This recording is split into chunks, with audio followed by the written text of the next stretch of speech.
Assalamu alaikum, everybody. We're just gonna get Bark in the room real quick, and then we can get started, inshallah. Yeah.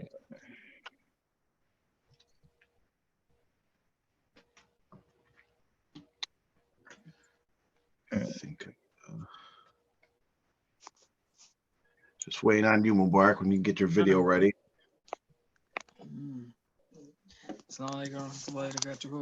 Waalaikumsalam. How are you doing? Alhamdulillah, good. Alhamdulillah. Hold on one second. Inshallah, I'm going with the homely look today. Alhamdulillah. So y'all just gonna have to, I do have a home. Unlike what they may think, when you leave, you all of a sudden your life goes in shambles, and it might look like I've just outside from under the bridge, but I am at home. Okay. So, Alhamdulillah. okay. Are you ready? All right, ready. You can open this up. All right. إن الحمد لله نحمده ونستعينه ونستغفره ونعوذ بالله من شرور أنفسنا ومن سيئات أعمالنا من يهده الله فلا مضل له ومن يضلل فلا هادي له وأشهد أن لا إله إلا الله وحده لا شريك له وأشهد أن محمدا عبده ورسوله أما بعد. السلام عليكم ورحمة الله وبركاته. Waalaikumsalam. So, welcome to the R2F show. We're here again, another week, alhamdulillah. This week we have a very good interview again with Amr. And again, we're gonna just take it through, let him tell his story, and talk about various subjects that come up as he's telling his story. Again, write down any questions you may have as they come up, and then we'll stop periodically and ask if anybody has any questions for Amr, and especially at the end. So I try to write them down so you don't forget. And with that, for the people that are watching that does not know what R2F is, this is the first time attending.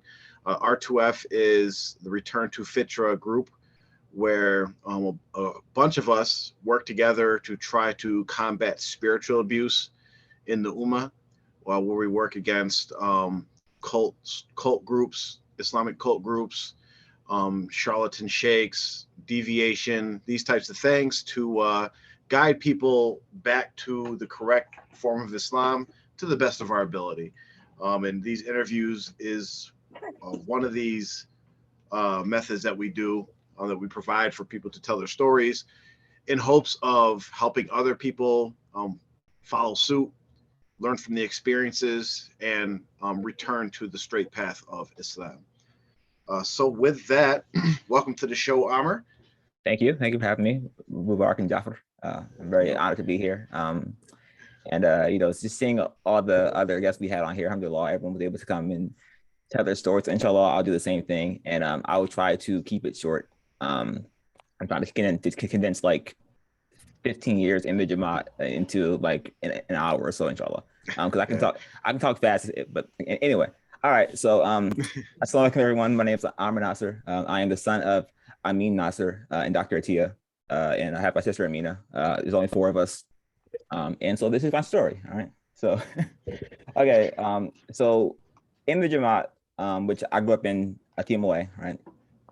I would say there's not many people more well known than my parents, right? My Ummi has been overseas numerous times, right? She's a big central figure, like my father as well. Like there's one of the names that people called him was Amin the Handyman, and Amin the Handyman came from Shaji, right? So Bartolani gave him that nickname, right? So like they knew him on that level, right? And so getting into my like early life, right? Real quick, so your mother, like one of the things that she was responsible for was like Zavia books. I'll get into that. Yeah. Okay, go ahead. Yeah. I'll get to the Zavia books, I promise you.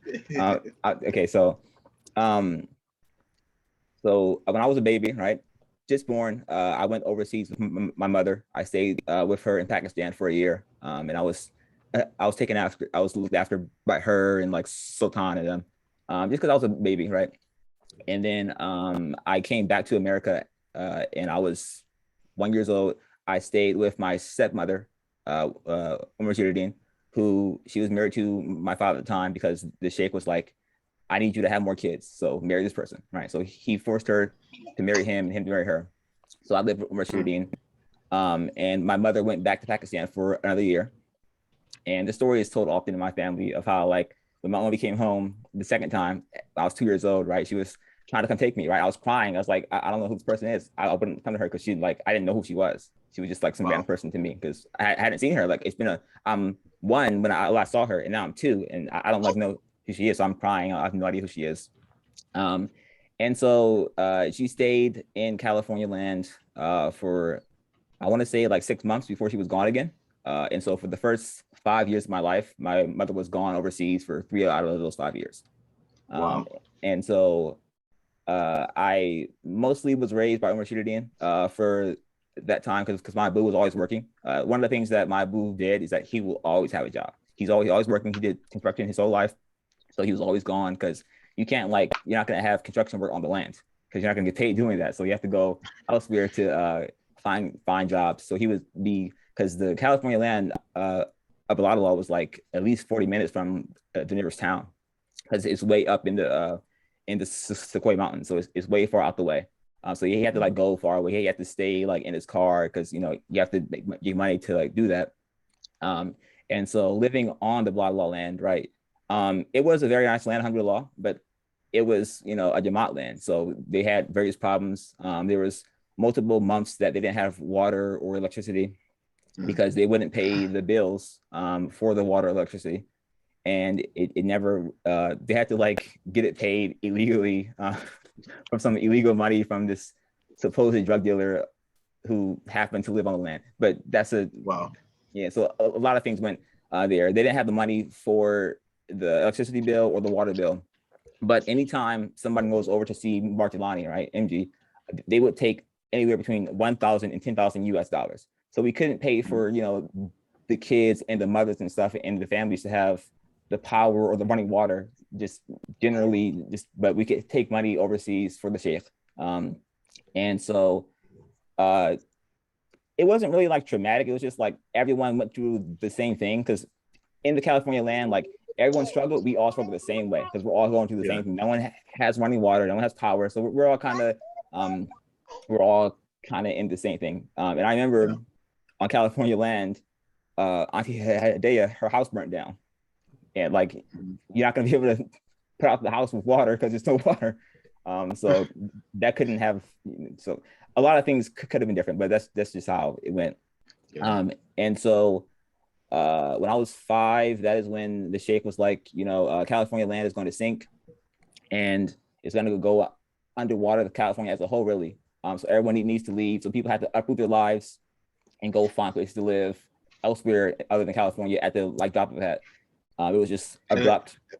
As far as you know, has California sunk into the ocean yet? No, it has not fallen into the ocean yet. I mean, there's like plate scientists who believe eventually it may fall into the ocean, but that prediction was way too early. It hasn't happened yet. So he was a little off, very off, really, inside of his prediction of California land and California as a whole falling into the ocean. And so leaving the California land, we didn't immediately leave California. We went from California land to Sacramento, and we lived in Sacramento for 2 years because I was 5, and I went there when I was 5, stayed to 7. So in California land, or not in Sacramento, sorry, that is when like I got introduced to other Muslims, because before it was just all Jamaat people, because that's you know where you know I was at the time, and those are all the people that I knew. And one thing about my Abu is that he's never been the like, oh, I'm going to just stick with these people. He's always been the adventurous type. He knows a bunch of different Muslims. He's with a bunch of different groups. He'll always be, because he's like the poster child for extroverts, right? He's super outgoing. He's personable. He can talk to anyone, right? So we're meeting other Muslims, and we stayed there for 2 years, and then the sheikh's like, you guys have to leave California land because it's dire, right? Or California in general. So we make the trip to Virginia, right? And finally, we get to Virginia. It was a long drive. We were trying to take everything from California. Like we had a van pulling a truck that was full of stuff, and it was hectic. And somehow we made it to Virginia, and we stayed in Rahila and Abdullah's house. Rahila is my ex-sister-in-law, and Abdullah is my adopted brother. We stayed in the house for 2 weeks on Mahiran land.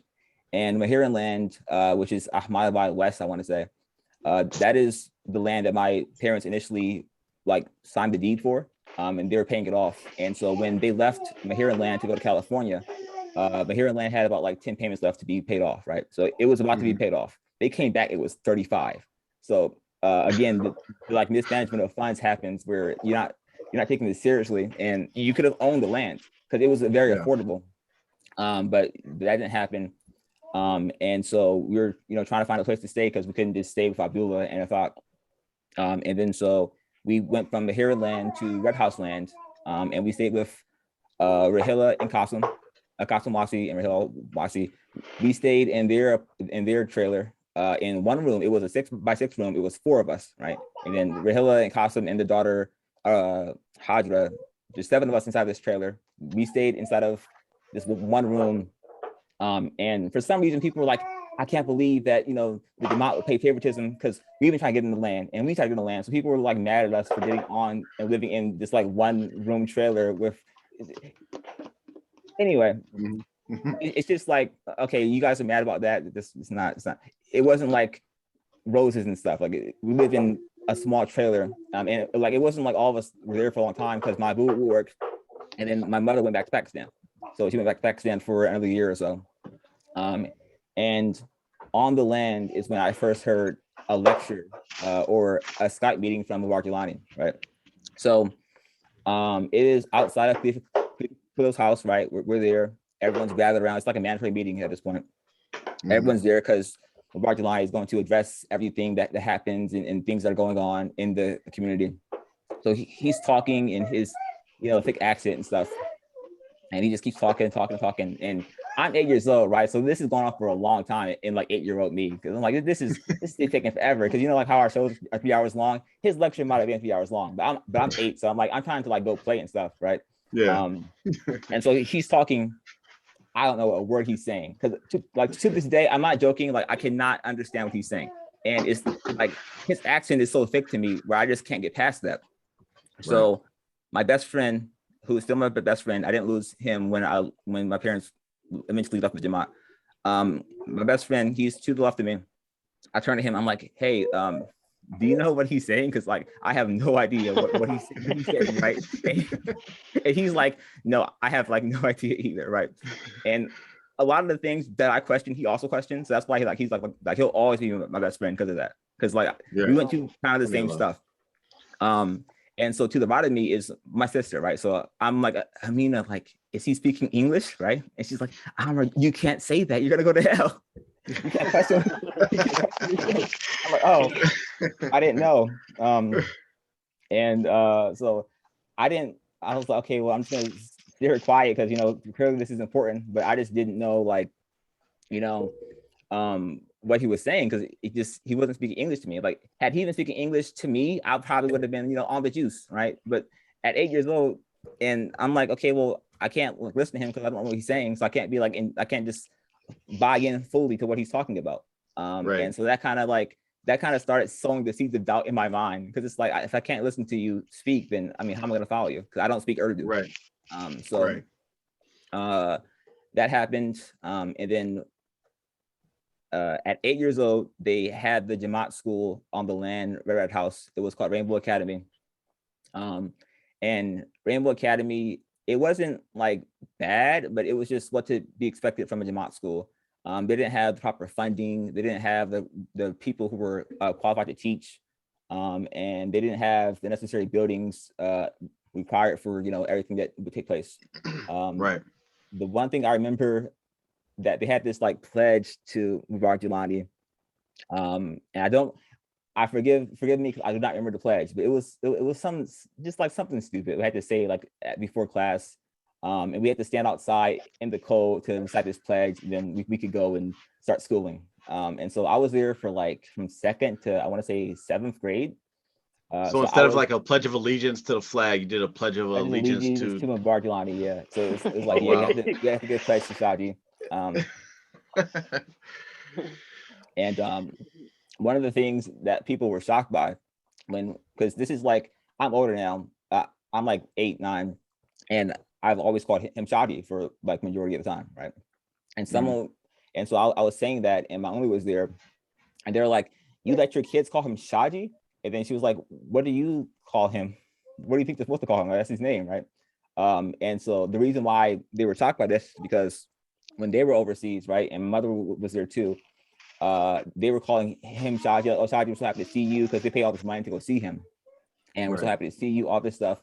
And he was like, you should address me as, Ya Sheikh or Mubarak Jilani or things of that nature. But for Naomi, she could just call him Shaji, because Naomi was like she went overseas a lot, but she wasn't like going overseas and learning stuff. She was like just a friend visiting a friend, because she was friends with all of his wives. She took care of the kids. She was like the housekeeper unofficially of the Jilanis. Right. So she spent a lot of her time taking care of kids that weren't hers when she had kids.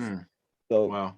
And at the time, it wasn't like strange for her, because she felt so honored, like, oh, she's in the presence of her sheikh, and this is going to lead her closer to heaven, because the sheikh has this aura about him in the Jamaat where you follow him, you trust him, and he leads you to paradise, because whether they read this Salih Ruhi or not, that's their God, right? So that happened, and they're like, I can't believe. So immediately it's like, okay, Amin and I are like kind of different, because we can like do things that other people can't do, and we can just like call people their names, where other people have to use like honorifics. For example, is K2, right? When K2 woke up, became honorable, right?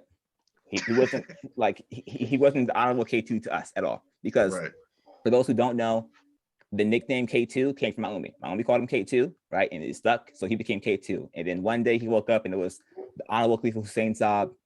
He had to call him that, and he walks into a room, stand up, right? I'm here. So you have to give him those honorifics and stuff, right? But for me, it was always K2. So when we're at this South Carolina land for Eid, and he's there, right? And he's like, I'm like, oh, Assalamu alaikum K2, how are you? Because my whole life I've called him K2. Right. He's like, he's like, wa alaikum salam Amr, but like, you can't call me K2 anymore. You have to call me the Honorable Khalifa Hussein. And I was like, K2, like, I'm gonna either call you K2 or never speak to you again. And I never spoke to him again. So like, I'm not, I spoke to him since. Your name will always be K2 to me. It's just how it works. And that reminds me of just like, I don't know, people I know that have like real honorifics, like judges and different things, especially when they're not in their official capacity. I've never heard of them like enforcing their title, like, no, call me this or that, call me your honor or whatever. Like that's just weird. Like even the most arrogant people I've met never even done that. And another thing to add to that is that how, like in my job, sometimes we work with like legit people who so for doctors, for instance, okay, they work for years and years and years and years to get the title MD, Doctor so and so. So it's a matter of respect to call them, hey, Doctor so and so, But for some of us that like literally we trained some of them, we helped some of them like when they didn't know anything. And so coming up for years and years and years, and then they get to a certain point where they're Doctor so and so, they'll be like, man, listen, y'all can call me anything, because literally, I mean, you can call me my name, but for people that don't know them, that's just normally how people do. Like we know each other, maybe if we're in a formal setting or we're around people who don't know you, okay, Dr. Griffin. But for you to be like, all right, now that I'm a doctor, you're gonna call me. It's like, I mean, like, that's taking it out a little bit. Every time you see me, it's Dr. Griffin now. All right.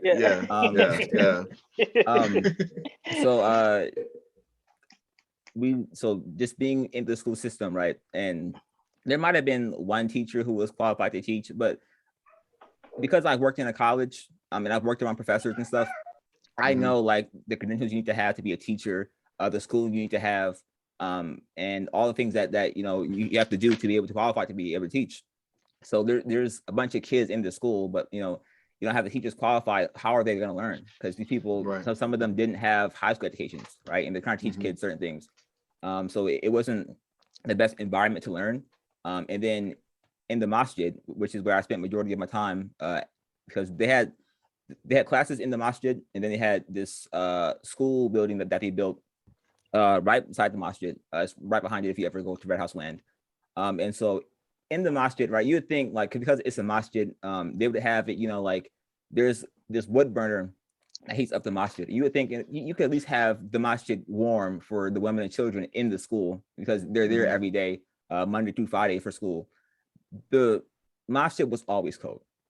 First, like someone like, can we get one brother who lives on the land to come light up the wood stove so that we can stop freezing? I remember it was a week straight where it was in the single digits and then -3, right? And I'm like, are they gonna cancel school? They're like, we're 2 long johns, 2 hoodies, and 2 jackets and come to school. I'm like, I am dying here. Like I'm over here shivering. Like just like I'm trying to learn. I'm trying to learn, and like we've had the same situations up here in New York. I mean, they've been known to even like cancel school for months, like a month or weeks at a time, just because it's too cold. Y'all cancel school? Just canceled it, just like a whole month. Kids didn't go to school. They had us in their suffering. And like for real, it was again all the like having schools, Islamic schools is always a great idea, but if you don't properly fund it, then it doesn't like work out in the end. Because when the school started on Red House, like because I remember Red House Land when I was 8 years old, it had a playground set. They had a bunch of stuff to do. They had the basketball court in Virginia used to actually have hoops on it. Now it's just one big thing of asphalt. There's no hoops on there. I remember that. I remember when it used to actually have hoops, glass backboards, and everything. What happened? I thought it used to be official, and then like over the years, it deteriorated. Right? No one ever put money in, or the money we sent overseas for the 10% and the Jamaat dues never went to the community. The roads were always still terrible. Like it's kind of crazy when you think about it. When you're talking about millions of dollars, or at least hundreds of thousands of dollars from each land location, and you can't even have a school where the kids can be warm. Forget like even getting to like qualified teachers or real books and supplies. Like you can't even heat the place. Yeah. And it was just like they have just so many dumb rules. Like for example, like it was called Rainbow Academy, which was the school that Raj Jalani, I think, is a part of in Pakistan. So it was called that here in America. But like you could only wear burgundy shirts and navy blue pants. So that was the uniform, right? And Didi, who is Khalifa Khalil's wife, she was the principal of the school when I was there. And her reasoning was like, if every kid has the same uniform and wears the same clothes color, no one gets to get made fun of for their uniform. Let me tell you, niggas was roasted. Right? Everyone had on the same uniform. Nah, your uniform's different. Yours is trash. Like people were getting roasted inside of that school, bro. It's a school, so we're gonna find stuff to roast people about. That's especially like all the boys. So yeah, people were getting roasted in that school. And so it stayed that way until like again, like I said, like Amina and myself, we could just do things that other people couldn't do. So there was a policy where if you didn't wear the uniform, you could be suspended from the school, right? So it's a Wednesday, right? And Amina is like, she's probably like 13 years old at the time, right? And she goes to school, no uniform on. She has this like beautiful abaya and overgarment, right? It's colorful as heck. No one says a word to her the whole day, right? So she does it again on Wednesday, on Thursday. That's the same thing. She was a different thing, no uniform, not a word. I'm like, look at Amina, like just such impurity. Like no one's gonna say like, hey, like, sister, where's your uniform? No, that's Dr. Tia's daughter. You better just leave her alone because clearly she's not more than you. So on Friday, for some reason, because Allah is the best of planners, Didi has to go to Shar Courthouse, and my Ummi is taking her there. And so Amina's in the car, I'm in the car, and so Amina is going on a tirade about like how dumb it is that it's called Rainbow Academy, but I can't wear what I want. They have this stupid, like this color code system is stupid. Amina's like, I like to express myself. I'm creative. I'm beautiful. I need to just like, put my clothes out there, right? And so Dini's just sitting there listening, and Amina's just like going in on her. And so she didn't say a word the whole car ride. And then on Monday, Dini's like, we have changed the school's dress code policy. You can wear whatever color clothes you want. like Amina's a rebel, right? Like a lot of the things, like my rebellion is like in the shadows of her rebellion, because she's vocal, because Amina's an extrovert. Just like my father, I'm an introvert. So my sister be out there, but my rebellion is more in silence, because I'm not just like out there all the time. Right. And that's one of the reasons why like I never went to retreat, because I didn't feel the need to. Because when I was 11 and they had this mandatory thing, they canceled school. Everybody has to come to the masjid and write down Bismillahirrahmanirrahim 313 times, and then put it in a notch and wear this notch, because this is going to keep you safe, because there's like imminent danger on the way, like evil is coming. So the Muslim Ummah, you guys need to get safe. So wear these notches. And so again, it's me and my best friend, right? We're there at the masjid, right?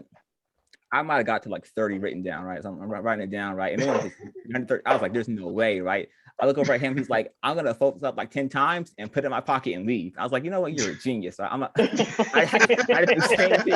I had about 30 written down in that notch. I gave it to my Umi, I was like, here, Umi, you can put it in the other thing and wear a notch for me, right? So she made the notch, right? And like, I didn't ever wear it on my neck. I had it in my pocket all the time. It was, not yet. Okay, here, pocket, right here for you. I got it for you, right? Stay, I'm good, right? And so one day I came home, it was in my pocket, my Umi washed it, right? And like, it gets destroyed in the washing machine, right? So I'm like, okay, well, I guess we'll just see what happens. I'm gonna take my chances with the notches not being on me. So like, I went from 11 to 12, I went a whole year, no notch. I was safe. I was like, oh, I see, because like, I didn't wear the notch, and it's like, okay, well, there's no need to have anymore. We're all safe now. You can stop wearing notches and stuff. And that was the year they're like, you can't watch movies that aren't like G-rated. You can't read Harry Potter books, because every Harry Potter book and Lord of the Rings book has a jinn inside of it. If you read them at all, you're gonna get possessed, right? So of course, me, right, I'm pushing boundaries all the time, because I like, you're taught me now. So we're at the library in mathematics, right? We're in mathematics, Virginia, at the library. And so no one's around. It's just me. I'm in the like young adult section, right? And there's a Harry Potter book. And I go over all sneakily. And I see the book. I'll hold it up real quick, close it. I run back home, like, oh, nothing happened. We're good. And I was like, no one caught me out on it. No one's like, oh, I was possessed now. He like, how dare he? No one knew it. I'm chilling. It's I'm waiting for like, okay, someone's gonna find out, because they assign these like magical powers to Barjilani, where he's able to, he can see through all of his photos, he can hear through his photos, he can fly, he can become a bird, he goes to heaven for the name, he talks to Allah directly, he talks to Prophet Muhammad, something like he does all this like magical stuff. So I'm like, okay, well, he probably saw it through a photo somewhere, right? No, he didn't have like he didn't have any of those powers. It's not how it went down. And so just to back out for those Bismillah notches, they actually do it every year, right? They do it every year, where they actually get together and they all write their own personal Bismillah 313 times. And of course they have to do it in a halal ink. They do it on paper. And then, like you said, they fold it up and make their own little notches. And I remember one individual, he must have had really big handwriting. So his notch was like the size of like one of those mini Qurans that like people hang in their like cars, right? So he's like playing ball, and he literally has like a giant book hanging from his neck. Like playing basketball, this thing swinging around. It's beating him in the face and stuff. yeah. Lord have mercy. Yeah, go ahead. And so that's the time when I'm 12 and nothing happened to me after not wearing the notch for the past year. And the Harry Potter, like no one's like, oh, I'm possessed. We need to get him to like the EVM to take care of him. And so then I started asking questions and hearing all the miracles that Shadi performed from all these people, this left and right, he did this and this. I remember I went home and asked my Umi, I was like, Umi, like, you spent more time, because before we left the Jamaat, I would say between my Umi and Akhdis here, no one spent more time in Pakistan with Mubarak Jilani than they did. So I asked her, I was like, did you ever like see him, you know, perform any of these like miracles in your time there? And she's like, no, I didn't see him move the moon. He didn't move in Pakistan. Like, so if you didn't see it in New York, he didn't go to Pakistan and move it twice. Like, the mana points didn't come back for him yet, because, you know, like as a mage, you know, your mana points come back over time. But he just, you know, apparently it was one time spell and never again. So she never saw him do any of that stuff. And so I'm thinking like, okay, well, if my Umi didn't see him do this stuff, then no one did, because I know she's not a liar. I know she spends a lot of time with him. She spent more time with anyone at this point. So I'm like, okay, well then, like, what did he do? And so I was kind of just at odds where I didn't know where I was, because I'm 12 and I don't believe the sheikh, but everyone's like, he's so this and so that. So I wanted to be with everyone else and just believe that, yes, like this is as it should be. And at the same time I'm doing this, Amina's going through her own crisis, because she's 16 and she's asking questions as well, and my parents can't answer. And one of the things that's like funny is my parents were like super, like they just go with things. They don't question stuff. They're like very loyal, right? But they raised us to be question every single thing you hear and be rebellious. And so we're both super rebellious and question everything. You don't have the answers, right? And so my sister's like, okay, Umi, if you don't have the answers, I'll go to a retreat and I'll ask someone there so I can find the answers. And so Amina goes to the retreat. She was gone for a month and a half. She didn't find a single answer at that retreat. She came back so disappointed, like no one knew anything. Why can't I wear jeans? Like, don't have the answer, because when that's our parents, she was like, okay, well, you know, like Jew blood or something. I don't know. Like no one had a concrete answer. Yeah. And so when she went to the retreat, that is when I heard about the like miracle in South Carolina, which had been around for a while. I just never heard of it. So the next time we were there, it was the Eid al-Fitr in South Carolina, and we went to the shrine. And I'm looking for the miracle. I'm like, okay, like can someone point to me where it is? I don't see it. And I'm like, okay, maybe like I'm not supposed to see it. And Akasim Masi, who was there, who I believe he's now like Qari Qasim in the Jamaat, because he went to Egypt and studied. So he's there, and he's like, you know, listen, Amr, I heard what you're going through. Like, you know, like I wasn't able to understand Barjilani when I was your age as well. I couldn't see this and that, but you know, like I just opened my heart, and you know, Allah allowed me to see this stuff, right? So I'm like, all right, Qasim, you got it. I'm gonna try that out. So I'm like, okay, I'm praying to Allah, like Allah, open my heart so I can see these miracles, understand what the Sheikh is saying. It didn't work. Sure, like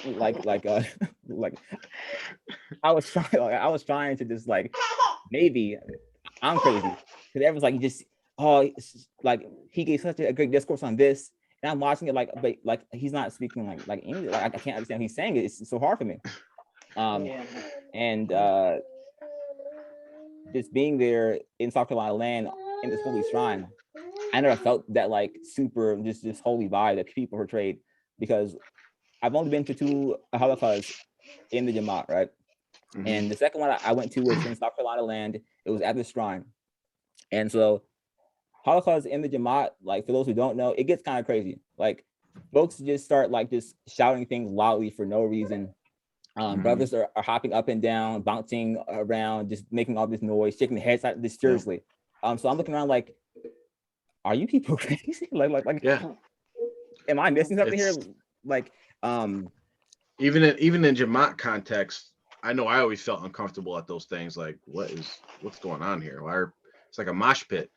Yeah, it's a mosh pit, and because the dhikr you're doing is la ilaha illallah Muhammadur Rasulullah, right? And they were just saying la ilaha, like they were chanting just nonsense. Yeah. I'm like, that's not even the dhikr. You're just trying to stats. Like, okay, all right, you got it, Eminem. Like, it's crazy. It's crazy you mentioned that, because the way it's like it's a purposeful progression they do during the dhikr, where they start off with La ilaha illallah Muhammadur Rasulullah, then it changes to La ilaha illallah, then it changes to illallah, Then all of a sudden, at the end, you just people going making Lord, grunts. Lord.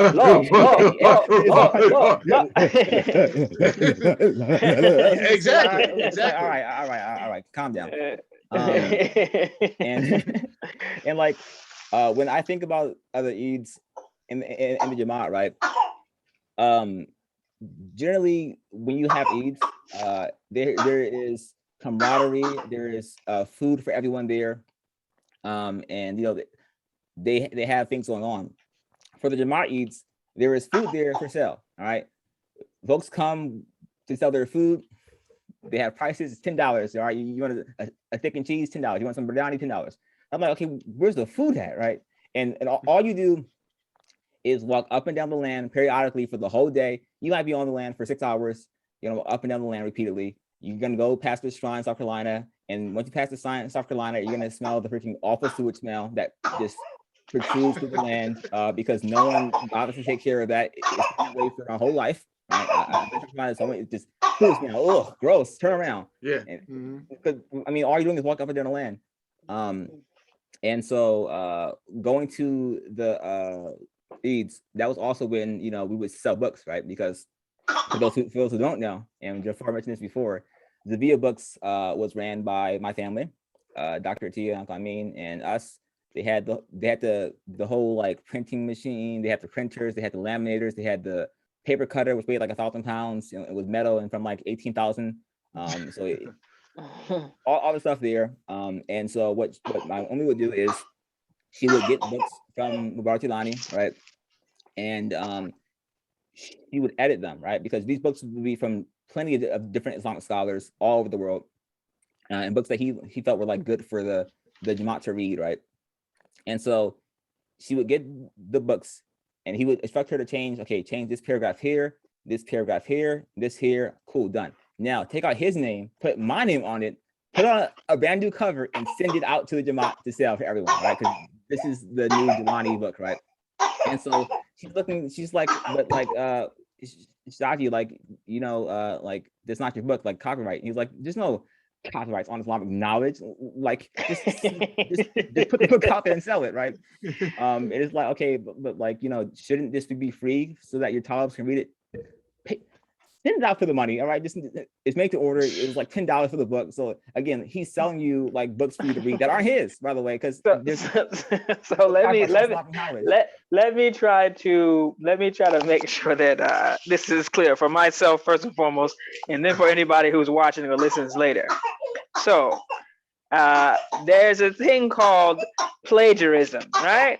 So yes. We all, you know, either have attended higher levels of education, and we know the battles that you have to wage with making sure that your work is authentic and avoiding the plagiarism checker and all that, right?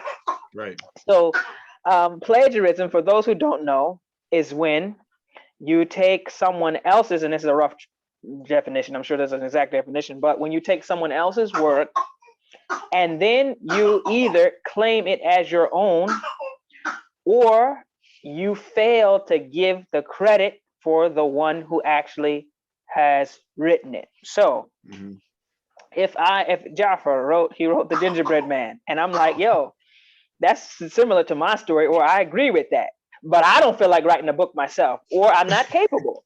So I'm just going to take his name off, change the parts where it says, well, when I was in New York, and change it to when I was in Tennessee, and all the different things, and then do that. That is called plagiarism. It is, I mean, it's, I don't say it's a crime, but it's academic dishonesty, 100%. Somebody's saying that they hear the baby choking. Oh my goodness, I'm gonna get in trouble. He's fine, I promise you. Are you sure? He's fine. He's fine. Are you sure he's okay? The Rona, no, baby Corona. Anyway, no. So that's academic dishonesty. Okay, so just in non-Muslims, just general non-Muslims, academics, it's a matter of just honesty that you would never, number one, take someone else's work and put your name on it.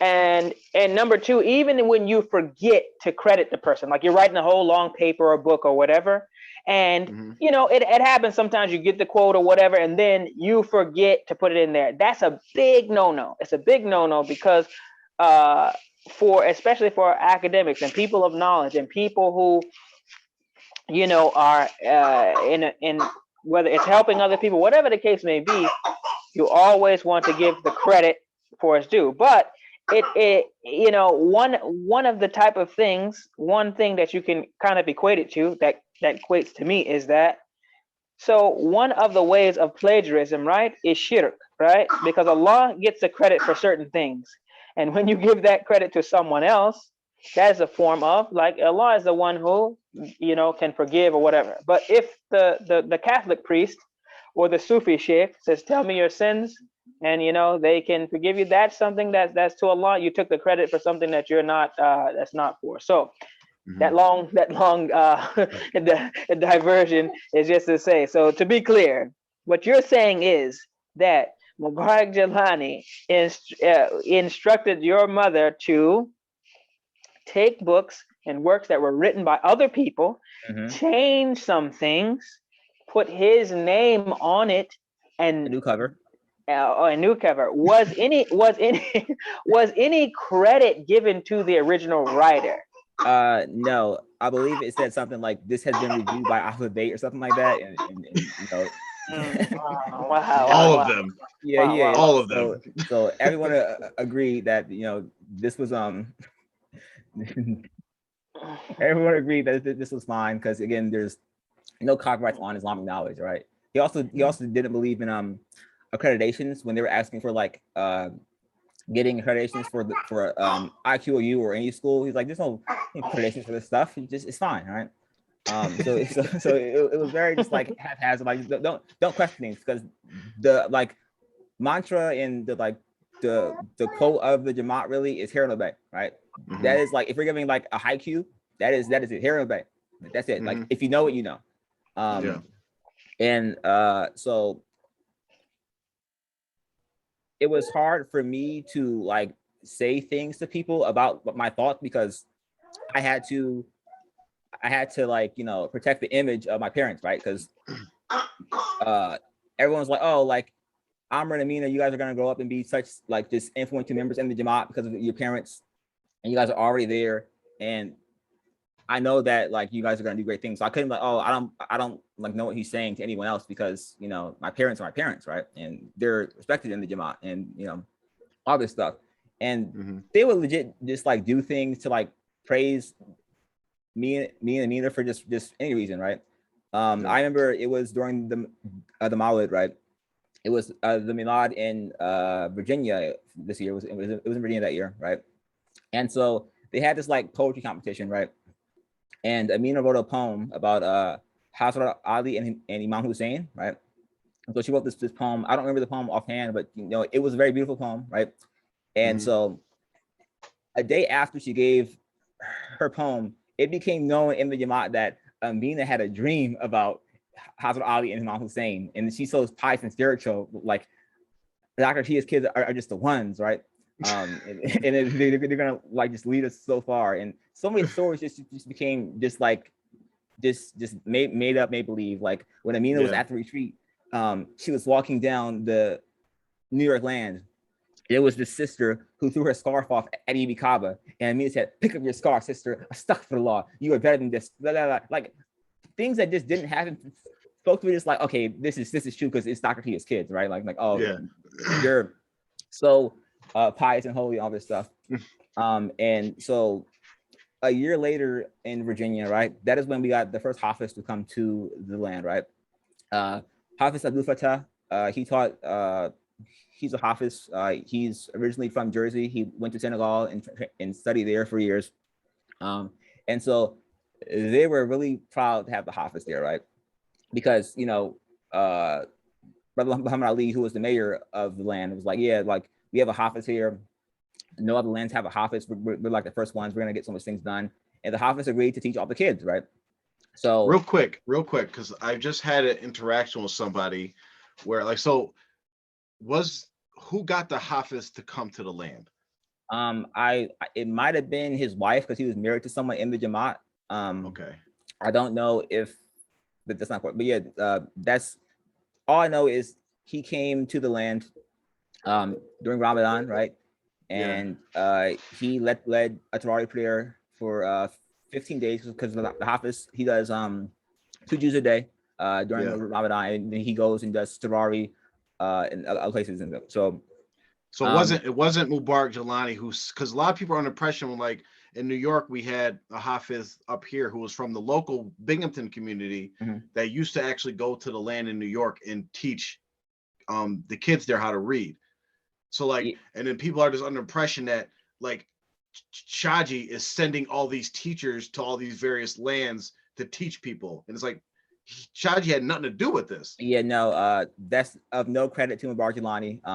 I know you try to, like, folks try to tie like everything good in their lives to him, right? But Hafiz Abdul Fattah coming to the land in Red House, it's not something to do with him. It's just out of the Hafiz's good heart to try and teach African American kids because he's African American himself, right? Right. So the Hafiz starts the school in the land. They have him in the masjid, right? The code masjid as per usual, right? Because never gonna take care of that properly and get it fixed up. So the masjid's code, but alhamdulillah, every kid on the land and anyone in the surrounding area comes to the land for Hafiz school. And so they're like, every person in the Jamaat is so like, wow, like we have a Hafiz here, this is so great. We need to get a building for him so that we can have a Hafiz school where the kids live in, right? And that was going to be the plan. It was going to be $100 a month. And you would go and stay with the Hafiz for 4 days, Monday through Thursday. And then on Friday, you would go home. And so they eventually got a building, right? And it was a building they moved to the land, right? It was a double wide, like modular trailer. And it was going to be the Hafiz school. That was where the Hafiz was going to stay at, live there, and teach the kids to become Hafiz of Quran. And so they had it there, right? All they had to do was get set and then like put it together, right? But some administrators' family got the house, so it didn't actually end up going to the Hafiz, even though like they were talking about how they want the Hafiz to have the land, have the house so that he can teach. So what ended up happening is Brother Abdul Haq Hussein Zabu, right? He gave a trailer on his land so the Hafiz can have the Hafiz school there. And so the Hafiz school started on Brother Abdul Haq's land, and that's when I got close with Hus and everyone there, Husmo, Taki, all of them. Actually, I got close to Taki because we lived on Red House land together for a while. But yeah, like, so shukran to Brother Haq for having that, the generosity to okay, I'll do it because this is right. You're supposed to do this, but it didn't happen because you guys are just mismanaging things. And so I didn't initially go to the Hafiz school because I was still in. Oh, you heard me? Yeah. Right, I didn't initially go to the Hafiz school because I was still in the regular school on the land while it was still going on. This is like towards the end of my time going to regular school. And I remember asking my teachers, because again, like as a kid, I'm trying to just learn stuff. And this person I perceived to be like knowledgeable because, like her name is Sal, right? And, she had been to college, right? So she was one of the more qualified people there as teacher. So she taught me, my best friend, me, Mahbub, Akbar, Darfman, right? So it was 4 of us. She taught us from like 5th, 6th grade, right? And so I remember he asked her, my best friend, Mahbub, was like, hey, like, so what did Prophet Adam eat, right? Like what food did he consume? And she was like, oh, he ate dinosaurs. And he was, and then he was like, wait, like he didn't eat like sheep and cows and stuff, right? And he was like, no, you think he's eating these little itty sheep? Like he's eating dinosaurs, obviously. Like it was like, duh, like yeah. So I was like, oh, I see. So for a while, like I believe, like Prophet, because Prophet Adam is so tall and giant. Obviously, it makes sense that he ate dinosaurs. Like, why didn't I figure that? And so like, oh, look at that, I'm learning stuff, right? That's not true. But yeah, like he was He ate dinosaurs. Wait, Mubarak, can you Yes, sir. can you chime in on this for our audience about if there's anything from the Quran or the Sunnah or even maybe biblical sources or Jewish sources that talk about Adam eating dinosaurs? Like, wouldn't they be haram because they have like claws and stuff, right? And depends. Some dinosaurs are allegedly. I've seen Jurassic Park 1 and 2. I haven't seen the third one, so I don't know. But I think that in Jurassic Park 1, there were some dinosaurs that ate like leaves and stuff. So yeah. I guess those dinosaurs would be just like a cow or anything else. But there are many ahadith and history of Islam and things like that that I don't have full access to. But in everything that I know that I have studied, I have never come across that Adam alayhi salam ate anything other than what we eat and the animals and things, because his sons, right, when they had the dispute, one of the ways that they offered up offerings to Allah to accept their who was correct, right? So they wanted to both marry the same girl, and so the one brother, the bad guy, he got his sacrifice was basically stuff that he didn't necessarily want to hang on to, right? And so the good brother, he took his best things, and he gave that to as offering. Obviously accepted. We know the story, but the point is that from what we know of that, they had the normal food and animals and things that we have today. So the dinosaur story, Allahu A'lam. I mean, if they have some documentation or some sources for that, we will accept it if it's authentic. But right now, I don't know of anything. Okay. And then so it was like a day after that, they also told us that because we were asking about shrimps, right? Because it was this whole thing like, are shrimps halal, right? And it depends on the method you follow, whether or not you can eat shrimps or whether you eat shrimps at all, right? And they told us that anything you're allergic to is haram, right? So if you're allergic to it, that means you can't eat it because it's not like permissible to you by a law. So you shouldn't eat anything that you're allergic to because it's haram for you to eat. So just little things that are just told to me as a kid, right? Again, I'm in fifth grade. I'm young, right?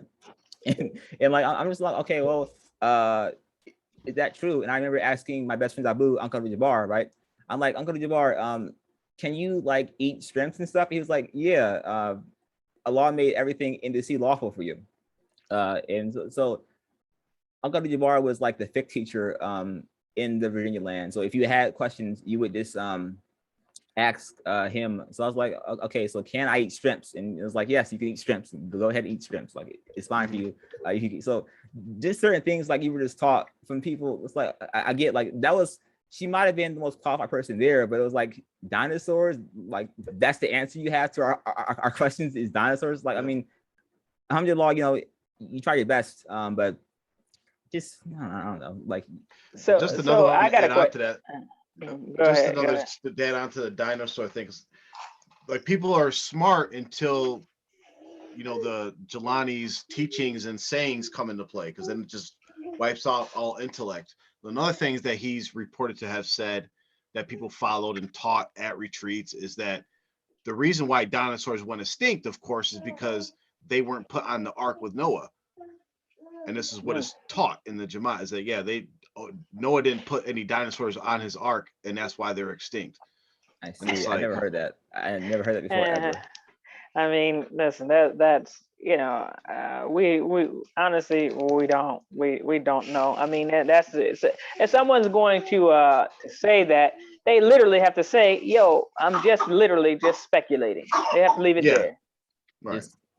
Just leave it at that. And so that was my last year there, and then I went to the Hafiz school, but not the Hawks land, where it was like 11 or 12 of us inside of this trailer, right? It was 11 boys, and then it was the Hafiz. And so, like, I'm an introvert and antisocial and stuff, so I'm not trying to be with 11 people in that house, but there's four boys in one room, and then there's four more boys in another room, and we're just there, just grinding it out, going through life. And alhamdulillah, we did learn some Quran, but like a lot of it was just talking, like, because again, we're all kids, and like a lot of us knew each other, so we're just like talking all the time. That's literally what we did. And half of us was like, just study. We're just like, okay, yeah, hey, so like we're easily distracted because again, like we're not like taking this all the way seriously. And you know, like I wish I did take it more seriously looking back on it, because that's how it goes. But as a kid, like I didn't fully understand where I was at the time. And also the Hafiz's teaching methods can be kind of abrasive. At least it was for me.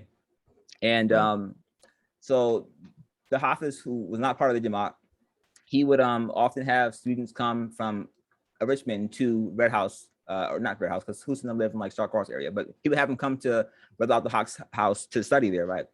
So it was these two kids, Rami and Majin, and there were two Moroccan kids. They came to study with us, right? So for some reason, despite being introverted and not like talking to people, I make friends very easily, right? I get this from my father, but people they just talk to me for some reason, and they feel like okay, I'll talk to you, right? So they're talking, and one day, Mo's brother Najee there is there, right? Because he also went to the Hafiz school, and this is when Najee is like heavy on the juice, right? And so he's talking to them, right? And he's like, okay, so who is your sheikh? Like, who do you guys follow, right? And they're like, what? Like the Prophet Muhammad sallallahu alaihi wasallam. I'm like, no, like, yeah, he's all our sheikhs, but who's your sheikh that you follow now, right? Like, you guys have a sheikh, right? And they're like, no, we don't have a sheikh. We just like, we're just Muslim. We just like follow, you know, the Quran and Sunnah, right? And like, oh, well, you guys should get a sheikh, because, you know, our sheikh, right? Like, he's great. Like, he can fly. He goes to heaven. He talks to God. He can transform into a bird. He can see through his photos. Like they're describing all the like powers and stuff that, you know, that is told in the Jamaat to these people who aren't in the Jamaat, right? And when I tell you, Rami, imagine they were just like what? Like, and after he finished talking, right? They're looking at him like, none of that is true. He's like, stop for the law. You said that about Mubarak Jelani. How could you, right? You guys are going to hell if you don't believe this is true, right? And they're looking at like okay, like maybe we are, because it's two of them, and 9 of the people there are from the Jamaat. So there's a lot of people from the Jamaat, and like, okay, well maybe they're right. And so they go to ask me, because again, I'm friends with them. Like, they asked me, Amr, do you believe that? I was like, nope. I don't believe that. I don't believe any of that crap. Not a single word. I don't believe he can fly. I don't believe he can see through a photo. None of that. I don't believe it. And so like that was another reason when I was like, okay, I'm getting more and more out of this like Jamaat mindset, because these people, when they hear it, it sounds crazy to them too, because it sounds crazy to me. Because again, I mentioned earlier, I asked my Umi, like, hey, Umi, like, did you see him become a bird, fly, heaven? None of this. Like, so she didn't see it. It's not crazy to me. And so they were seeing it, they were hearing it too, like, these people are crazy, right? And at Hafiz school, you would stay there for, from, I would say, like 6 a.m., you wake up, or at Fajr, you wake up, you would pray Salat al-Fajr, you would read Quran for 2 hours, take a nap for like an hour and a half, and then you would read until like lunchtime. And that's when I started to like cook at Hafiz school. So like those are like me being a chef now, or a pseudo chef now. That's kind of where it started, like back when cooking for those 11 like rascals. And so it wasn't all bad, right? So there's always some good things that come from, you know, bad situations, right? Right. And so like at I want to say at 2 p.m. you would leave the Hafiz school, and we would all 11 of us get into a minivan and drive to the lounge, and the Hafiz would teach in the masjid, and that went on for a while. And this fast forwards us, because this was just going on for a while. It's just the same thing. This fast forwards us to the land, to the miracle in New York land, right? And it's talk all through the town. They have an Islamic Post article out about this is the greatest miracle of all time, yada yada yada yada. And everyone, like, you have to go see the miracle, because like if you don't see the miracle, you are a munafiq, you're going to hell. And then if you see the miracle, right, and you don't change who you are, like if you don't do like if you don't become that brother who hasn't sinned in 20 years, like if you're not him, you're going to hell, because you have to change. Like it has to change you for the better, because this is like the holiest miracle of all time. And so the Islamic Post finds its way to Brother Abdul Haq's land, and the Hafiz finds it, right, and he's reading it, right, and the Hafiz is like, he called it the what, because the Hafiz is not part of the Jamaat, and you know he's on the Quran soon because he's a Hafiz. He's like, he's talking to us like, you have to be like very careful the claims you say about like miracles and stuff in Islam, because you're going to claim things that are higher than miracles given to you by the Prophet Muhammad Sallallahu Alaihi Wasallam. So he was saying that to them, and people were like, I can't believe Hafiz would say that, right? And like he doesn't even know like how great our sheikh is. like imagine imagine me, right? I'm not a Hafiz telling Mubarak about the Quran. Like all right. Clearly I know more than you. Like Mubarak line wasn't a anyway. So they're like, how dare he? And some folks like threatened to take their kids out of the school, right? So like they would take their kids out, like they're like, if the Hafiz, how dare he? Because taking kids out of, like, imagine wanting to take your kids out of Hafiz school because he doesn't like agree this is the greatest miracle of all time. And they didn't do that. They kept the kids in the school. But what would happen is they wouldn't drive on Brother Abdul Haq's land. What they would do is, so if you've ever been on Brother Abdul Haq's land at the Hafiz school, it's up on the hill. So you have to walk down the hill. It's like maybe a quarter mile, and then get to the road. And so they would have their kids walk down the hill and up the hill to go to the school and leave the school on Friday and Monday. That was the thing. Like you can still go there, but like I can't drive on to go like I can't drive there to go pick you up, even if it's cold outside. You just walk, right? Yeah, it was a very nice guest house we stayed in. And so this became like the normal thing for my life from 12 to like 15. Just I would go to Hafiz school, try to learn some stuff, but I didn't learn a lot because, again, we're all joking and stuff. And right. We just did this. I'm like, just being honest with you, I didn't do that. That didn't do it well. But like those 3 years, my mom didn't go to Pakistan, right? So she hadn't been to Pakistan in over 3 years. She had a job. She was taking this course for master gardening. She was taking this course with Auntie Hajaya, Sal, and like one other person. And then some other people that lived in mathematics. So they're taking this course, and a message comes to my Umi, and it's like, Shaji is displeased with your service to him as of late. He wants you to call him immediately, so he can talk to you about, where you are and what he needs you to do. And because my parents don't like hide things from us, we're there for a lot of things. Like they don't hide like money and things, like all this stuff, like it's just open in our family, right?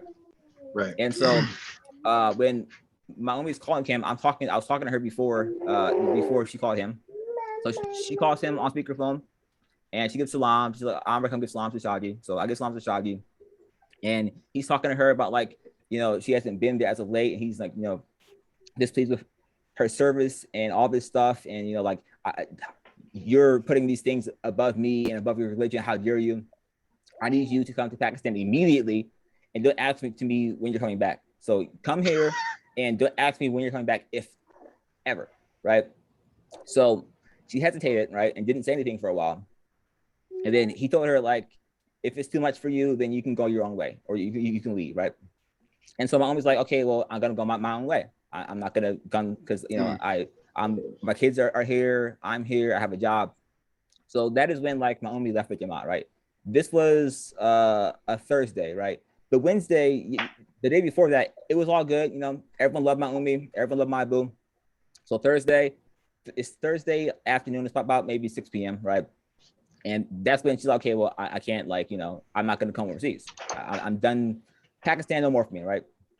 And if you know your parents, like how they react to things, right? And you can see just the load being offered orders because. And she told me this years later, like the thought of her having to leave again was looming over her, right? Where she was like, I have a job now. I have my kids are growing up, like they're in their preteen adolescent stage, right? And so she doesn't want to go back to Pakistan, and it's weighing on her ibadah, it was messing up her a lot because she's like, okay, he's gonna call me one day and I have to go back there. I don't want to do that, right? So she had to muster up the courage to want to say no, because for her, like, if you know my Umi, she's super like go lucky. She's one of the nicest people you ever meet, and she generally just goes with the flow. And so for her to say no, it took a lot out of her. But also I could see how relieved she was to be able to just move on with her life. And so she told everyone in the family. Of course, I already knew, but she told my Abu and sister of her decision and how she had left. And so the Friday, it was Juma. My Abu and I went to Juma, and my Abu still me and my Abu still go to Juma every Friday. That's something we always do. Top in something, go to Juma. So we're at Juma, and we're there for the whole Juma prayer. And after Juma prayer is over, generally they have the Darud Salams where they go and recite and sing their shirk. But they didn't do that for they didn't do that for this Juma. They asked my Abu to come outside. It's about 8 of them. They're surrounding my Abu, talking to him, and it's like, okay, well, listen here, brother. I mean, your wife was kicked out of the Jamaat last night, and so I need you to know where you stand. Like, are you gonna stand with your wife, or are you gonna stand with us? All right, because it's either her or us. So if you don't stick with us, you're out of Jamaat, and that's it. And so I was like, I'm gonna stay with my wife, obviously, and kids. All right, and it's like, well, you are to be out of here immediately. You cannot come back to the land. No Jamaat land, no event, no functions. Hold on. Right. Can you repeat that again? Yo, okay. Hold up. Who is this just jumping up into the show, man? We don't even know who this person is asking questions. Okay. Which part do you want me to repeat again? Hold up. You're gonna need to make yourself known, sir. If you're gonna be asking questions on the air. Live call-ins. Alhamdulillah. I don't hear anything. Yeah, I need to know. I'm sorry. Ahmed Pearson. Oh my God, Ya Allah. We're not supposed to laugh at this, bro. Take it seriously. Oh yeah. Sorry. Okay, go ahead. Sorry about that. I heard the part where the 8 men surrounded your father. Okay. That's the part I was on. Okay. So there. Okay, so they asked him to leave the masjid, right? And so I followed my Abu to his truck. There's 8 people surrounding my Abu. They're talking to him. And it's Muhammad Ali, because he's the mayor of Red House Land. And he's like, okay, as of last night, your wife, Dr. Tia, said that she's not gonna go and do what the Sheikh commands her to do. So she's kicked out of the Jamaat effectively immediately. And so are you. And you can't come to the Jamaat lands anymore. You can't pray in the masjids, and you can't be at any Jamaat event or functions anymore. So my Abu was like, they're like, okay, are you gonna stay with your wife or us? It's your choice, right?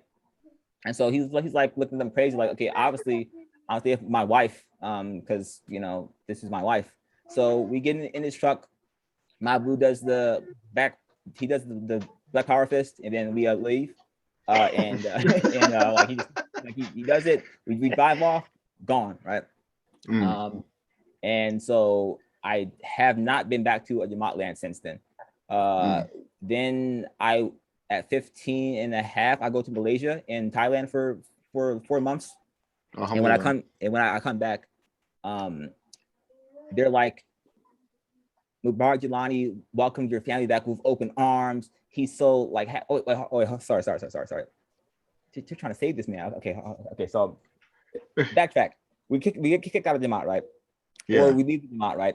And everyone, it was all fine Wednesday, Thursday leave, Friday kicked out. Then it's, you guys are going to hell. You're Honorifics. You're kafirs. You're cursed. You're never gonna find success. All this stuff, right? You guys are doomed to fail.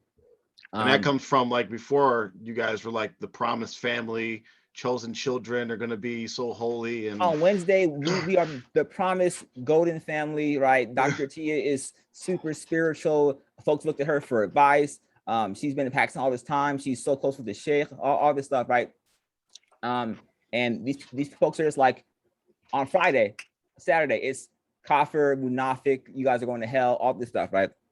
And like, I could see it hurt my parents because they had spent a long time, they spent 30 plus years with these people, right? And one person in particular, Brother Abdul right, who I used to call Uncle Abdul back in the Jamaat days, right? It wasn't just like him and we were close. They knew each other when they were non-Muslim kids growing up in Cleveland, Ohio. My Abu knows, he knew his parents, like they were that close, right? They were friends since they were kids. So they know each other all this time, and they leave the Jamaat, and then it's like, okay, you're going to hell, right? How dare you? And so like, you are not to talk to them, give them salams, all this stuff, right? Because they aren't Muslim and they're shunned. And as I mentioned before, right, my Umi was taking the Master Gardener course, right, in mathematics with 3 other Jamaat members, right? So they're in these Master Gardener courses in mathematics, right? And they sit at this like square table and they all talk about gardening and like they like learn things, right? And so I'm there for whatever reason, I'm from Umi, right? And these 3 Jamaat, these 3 Jamaat women are there too, right? And you know, everyone's talking and they're like this, not saying the words about Umi, they're just right. And all the other members of the garden group, what's going on? Why are they just sitting like this, trying to go away from my Umi? Like just like I don't talk to her, like she just stuff. Like how could she? I trusted you back in the day, right? And so as a law is always the best of planners, and irony is always funny, right? That same day, right? It's about 8 p.m. Someone comes knocking on our door. It's dark outside. It's them. Assalamu alaikum, brother. I mean, Dr. Tia. We ran out of gas, and you know, we happened to, you know, stop by your house because we were close by, and can we have some gas so that we can get back to the land, right? And of course, my parents are nice, so you know they like give them gas and allow them to get to their car and go back to the land.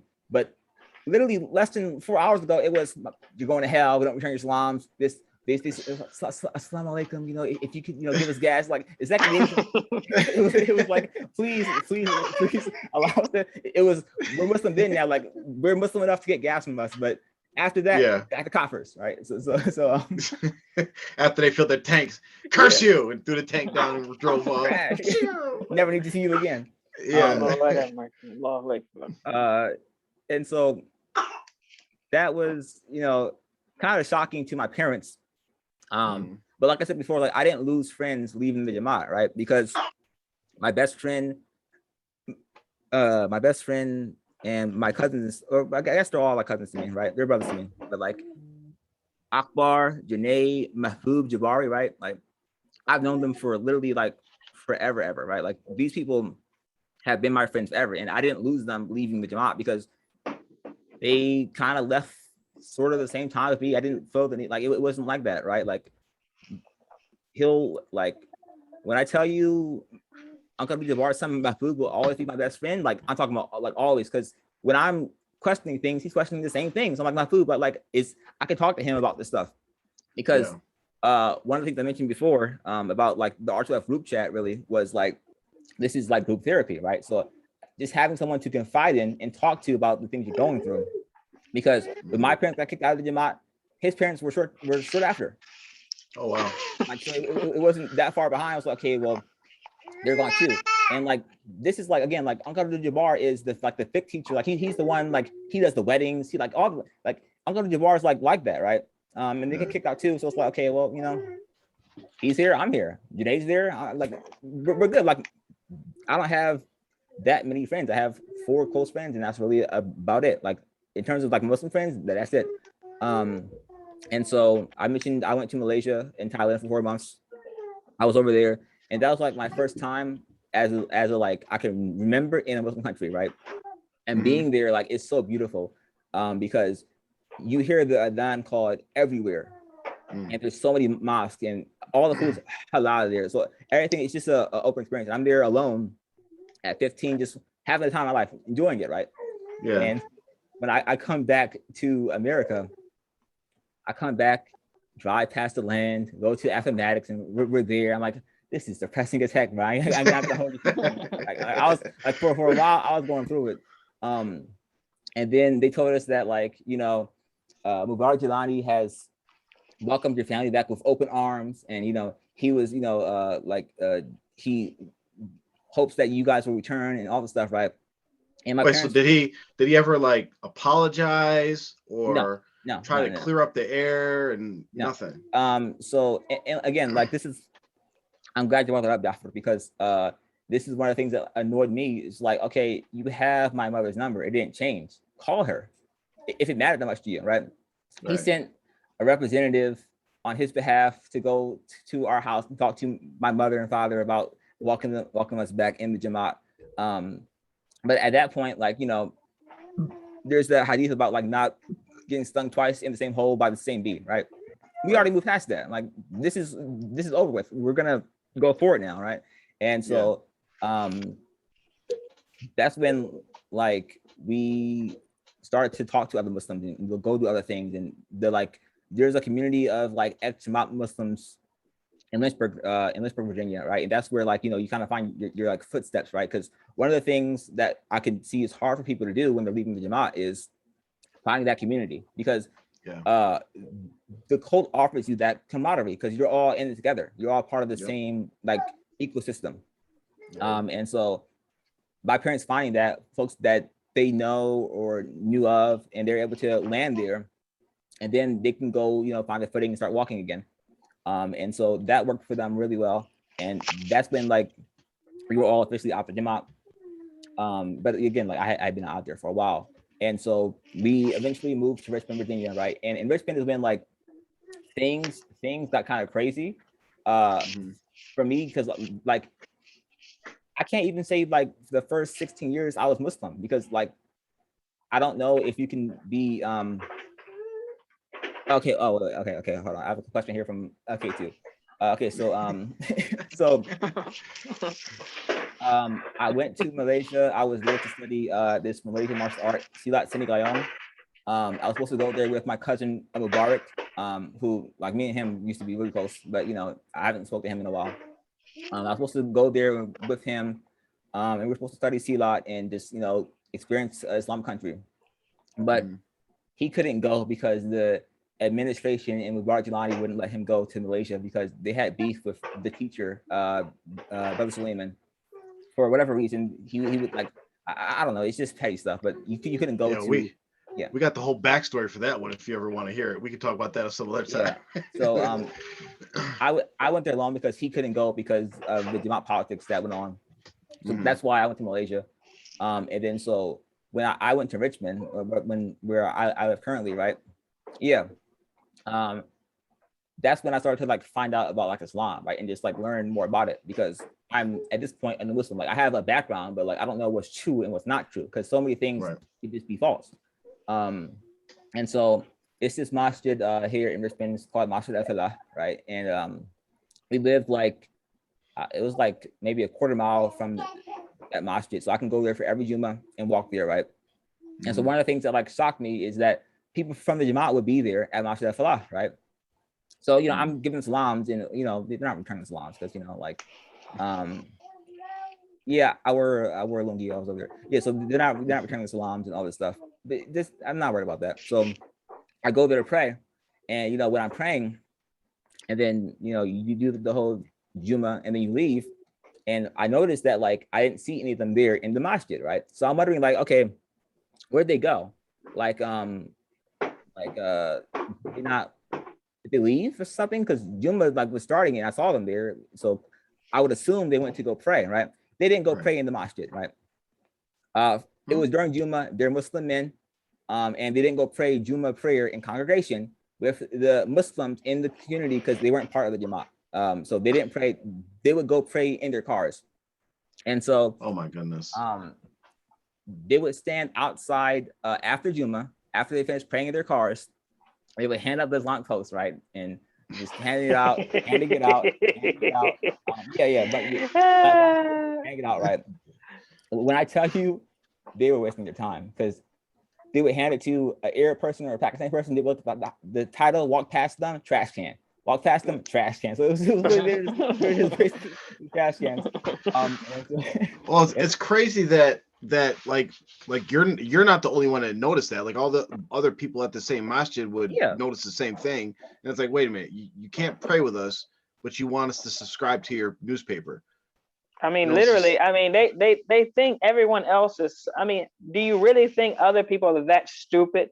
They literally think that these people are like fake Muslims or something, because they can't understand how you're at the masjid, it's time to pray, and you ain't coming in to pray.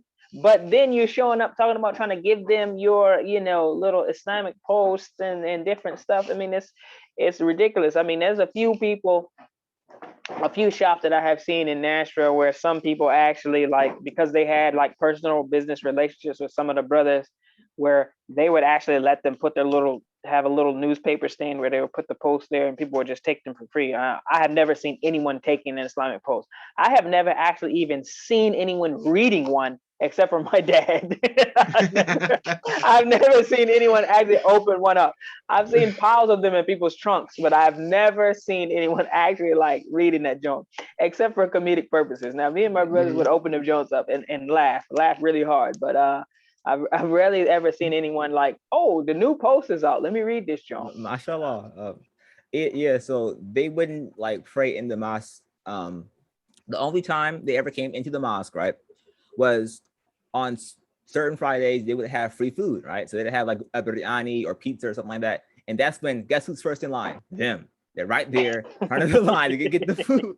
They won't pray in the mosque, but if there's food to be had, right there in the mosque.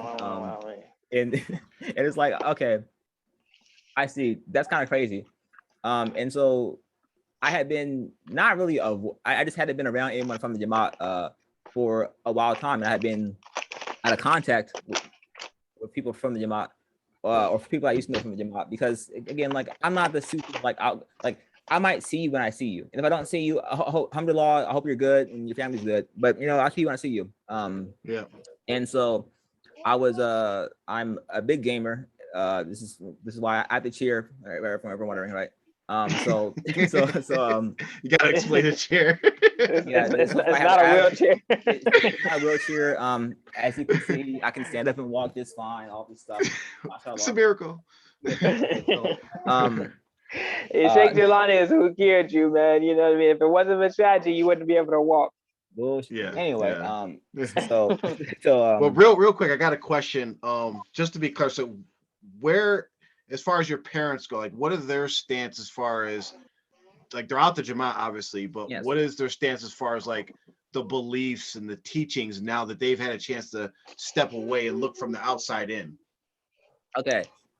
So now they've had time to step away, right? And I didn't like broach this topic for a while with my parents because I didn't really know about it. My first really knowing about the 6, 7 sultans, a faker and all this stuff, right? Like this came from the R2F group chat, right? And I didn't really know about it until then. So I never really asked them about it until I joined the R2F group chat, like, what was it, 3 years ago now? I was 21. And so when I'm finding more about it and I'm like, okay, what's the solid ruhi? What is this? So I'm reading stuff. I'm like, okay, this is shirk, right? So like it just gets going. And so it's always easier to talk to your mother, I feel like, with things, right? Because because she's generally not as stubborn with certain things.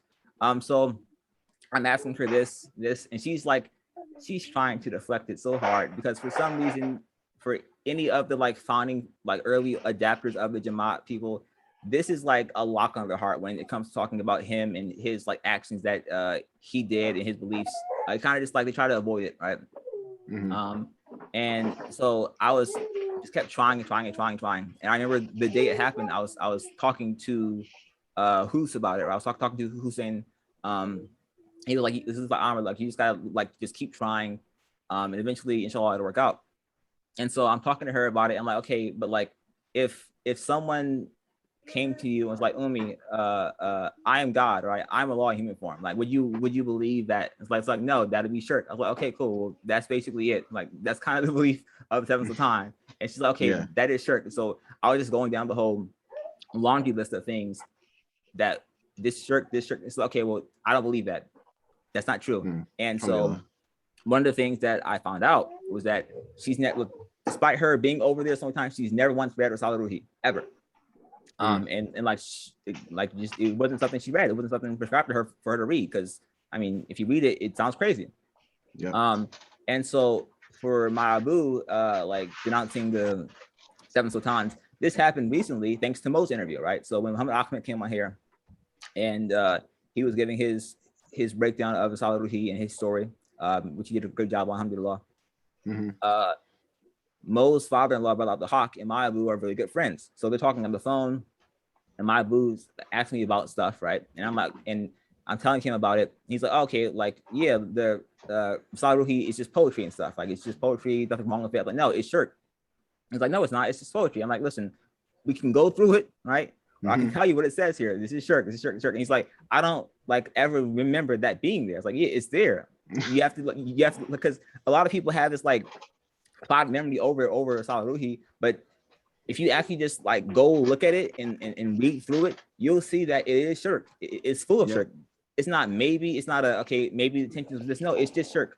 So alhamdulillah, thanks to the R2F group chat and everyone involved, I was able to get my parents fully out of it, right? Because there's nothing inherently wrong with being in the Jamaat, right?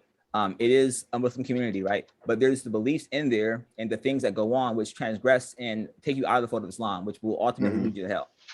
So even if your parents leave this and go, and this is for anyone my age or younger who's also mentally out of there and know that this is wrong, just keep trying, because eventually you will get there. Because they're like, your parents, as much as they might be mad at you or disappointed at this point, you know that you're doing it for a good cause, because like you don't want to like know this. Okay, this is shirk. My parents believe this or might believe it, and I just sat by, because I can't do that. So that's one of the reasons why like I was so adamant about pushing this and making sure that okay, they do believe that this is shirk. Because if like that's the biggest sin in Islam. It's not like maybe no, it's shirk. That's it. So I had to make sure that they had left that behind, and that really like eased my heart, because I don't know that many folks in the Jamaat. I know of them and they know of me through my parents, but I don't really know. So for my immediate family, because there's only 4 of us, I had to make sure that they were out of it. And that's one of the benefits of being part of the R2F group chat, and why I'm happy that Hussein invited me in there, because I would never have got to this point, right? And so I give like a lot of like thanks to Hus for that. And I got to know Hus again because Brother Haq had the Hafla school there. So I got to know Hus there on Brother Haq's land. So that's like, that really helped me along the way. And alhamdulillah, it worked out, because again, Allah is always the best of planners. And that's just about my story. Really short, summed it up, because I don't want to have a 3-hour show. All right, Alhamdulillah. So I was holding back, but I do have quite a few questions for you that I have. Right. Let's see if anybody else got questions first, because I don't want to hog the time. Let's see if are there any other questions that anybody put in here for brother. Did you answer them already? You had one you answered already. Yeah. Okay, so for the people in the Zoom, go ahead and put them in the Zoom. You guys are gonna be first because there's a time delay for the people on YouTube. So once you get questions, go ahead and type them in, and Amr will address them as they come up. Okay. All right, so these are the questions that I kind of wrote down as you were zooming through your life story. Okay, so you started with that your dad, okay, your mother went to Pakistan, and then Jelani forced your dad, and I'm like, I got that with question mark. Did he forced your father to marry another woman? Did he have any interest in marrying her, and did she have any interest in marrying them, or was it just basically you go type of thing that Jelani did? Okay, so my Abu did not have any interest in having a second wife at the time, or really ever throughout my life, because he's always about like he wants to be able to provide for his family, and he couldn't, like, I can't provide for 2 people and 2 families, because Gran, like Umar Shooting, had kids herself, so he wasn't like trying to get married, and the sheikh was like, get married because you need to have more kids, and they didn't have kids, and so it was like, again, like just forced. It wasn't something that like my Abu was like, oh yeah, sheikh, can I have second wife and you know, like allow me to marry her. And she's like, oh, please allow me to marry brother. I mean, that didn't happen. All right. Okay. Not how it went down. Okay. That's crazy how, like, when you tie into the fact of he's actually taking away the people that are going to be responsible for raising those kids, but saying, yeah, go have a whole bunch more of them. Like how does that equation add up? So that's amazing. But so the other question I had was, what did I write here? Okay, so you said that when your parents left, I guess to go to California, that the land had 10 payments left on it, and Yes. then they came back and there was 35. What Yeah. exactly happened? Did the people who were responsible for paying for it just stop? Did maybe the population of the land decrease? So, or were they the ones paying it? So when they left, no one picked it up. What exactly happened? Okay, so they were the ones paying it, right? They had it financed. It was very manageable, and the Jamaat could have easily taken care of that and paid that off, right? Because again, you just make 10 pay. That's 10 months paid off, and then so no one they signed the deed over to someone. I don't know who, because I wasn't alive then, but they signed the deed over to someone, and then they didn't raise the funds. The Jamaat didn't raise the funds to have the land paid off, so they could own the land. It could have been the first really owned Jamaat land, really, that I know of. Where it's You know what it sounds like to me, and this is just speculating, just to be clear, but it sounds like once they switched the name, they probably refinanced it. That's what they did, yeah. And then they probably took that money and sent it to who knows where, most likely you know where, but that's probably why the balance increased. Yeah. Okay, yeah. So let's see. You kind of answered this one, but if you can just touch on it a little bit. What did your mother do there in Pakistan? Did she learn or did she work? I mean, was she just coming over there to just like be his housekeeper? Because Yes. I mean, literally. Okay. All right. Okay. So like I'm just being completely honest with you.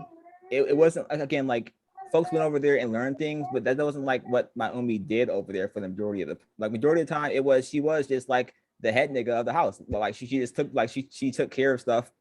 She helped raise the kid. She was friends with all of his wives, like all like just basic like housekeeping stuff. She was really just there to like take care of other kids that weren't hers. And she would here and there learn a few things, but like it wasn't like she was learning proper Islam or learning from some scholar, because if you think he's a scholar, you're lying to yourself. Right. So, this played into like a question or observation I wanted to point out, is that like, as far as like you, like your sister you guys are close in age, so this had to do with her being raised as well. And we all know, like, you know, mothers are the people who raise children. So this is a significant portion of the formative years of your guys' childhood, where your mother is taken out of your lives. And I want the listeners to actually know, like, when you hear this stuff, you have to put it in context with the obvious contradiction, because you can go into discourses where the leader or leaders of Tmoa will talk about how important family is, what's the role of a mother, what's the role of a wife, but all the actions contradict the words that are being said. So you can't come and tell me that, Tmoa cares about families when you're taking mothers out of their homes from raising their children, when you're breaking families up, when you're forcing divorces, when you're forcing marriages. It's contrary to what the words you're saying. Yeah, and just to like I said earlier, 3 out of the first 5 years of my life, my mother's gone in Pakistan. Yeah. So like, and that's not including other years that I spent in Pakistan with her. So I guess 3 out of 4 years, really. Like I wasn't with her for like 3. So like that's a long time in that stage of your life. Anything else people want to ask? There's a question. One question was, are people commonly forced to marry, or probably forced into forced marriages? I can't say whether they are or not, because I only can speak on my my family situation. So I don't know that. I have heard stories of other people having that happen to them, yes. But I can't say if it's common or not, because I haven't experienced that.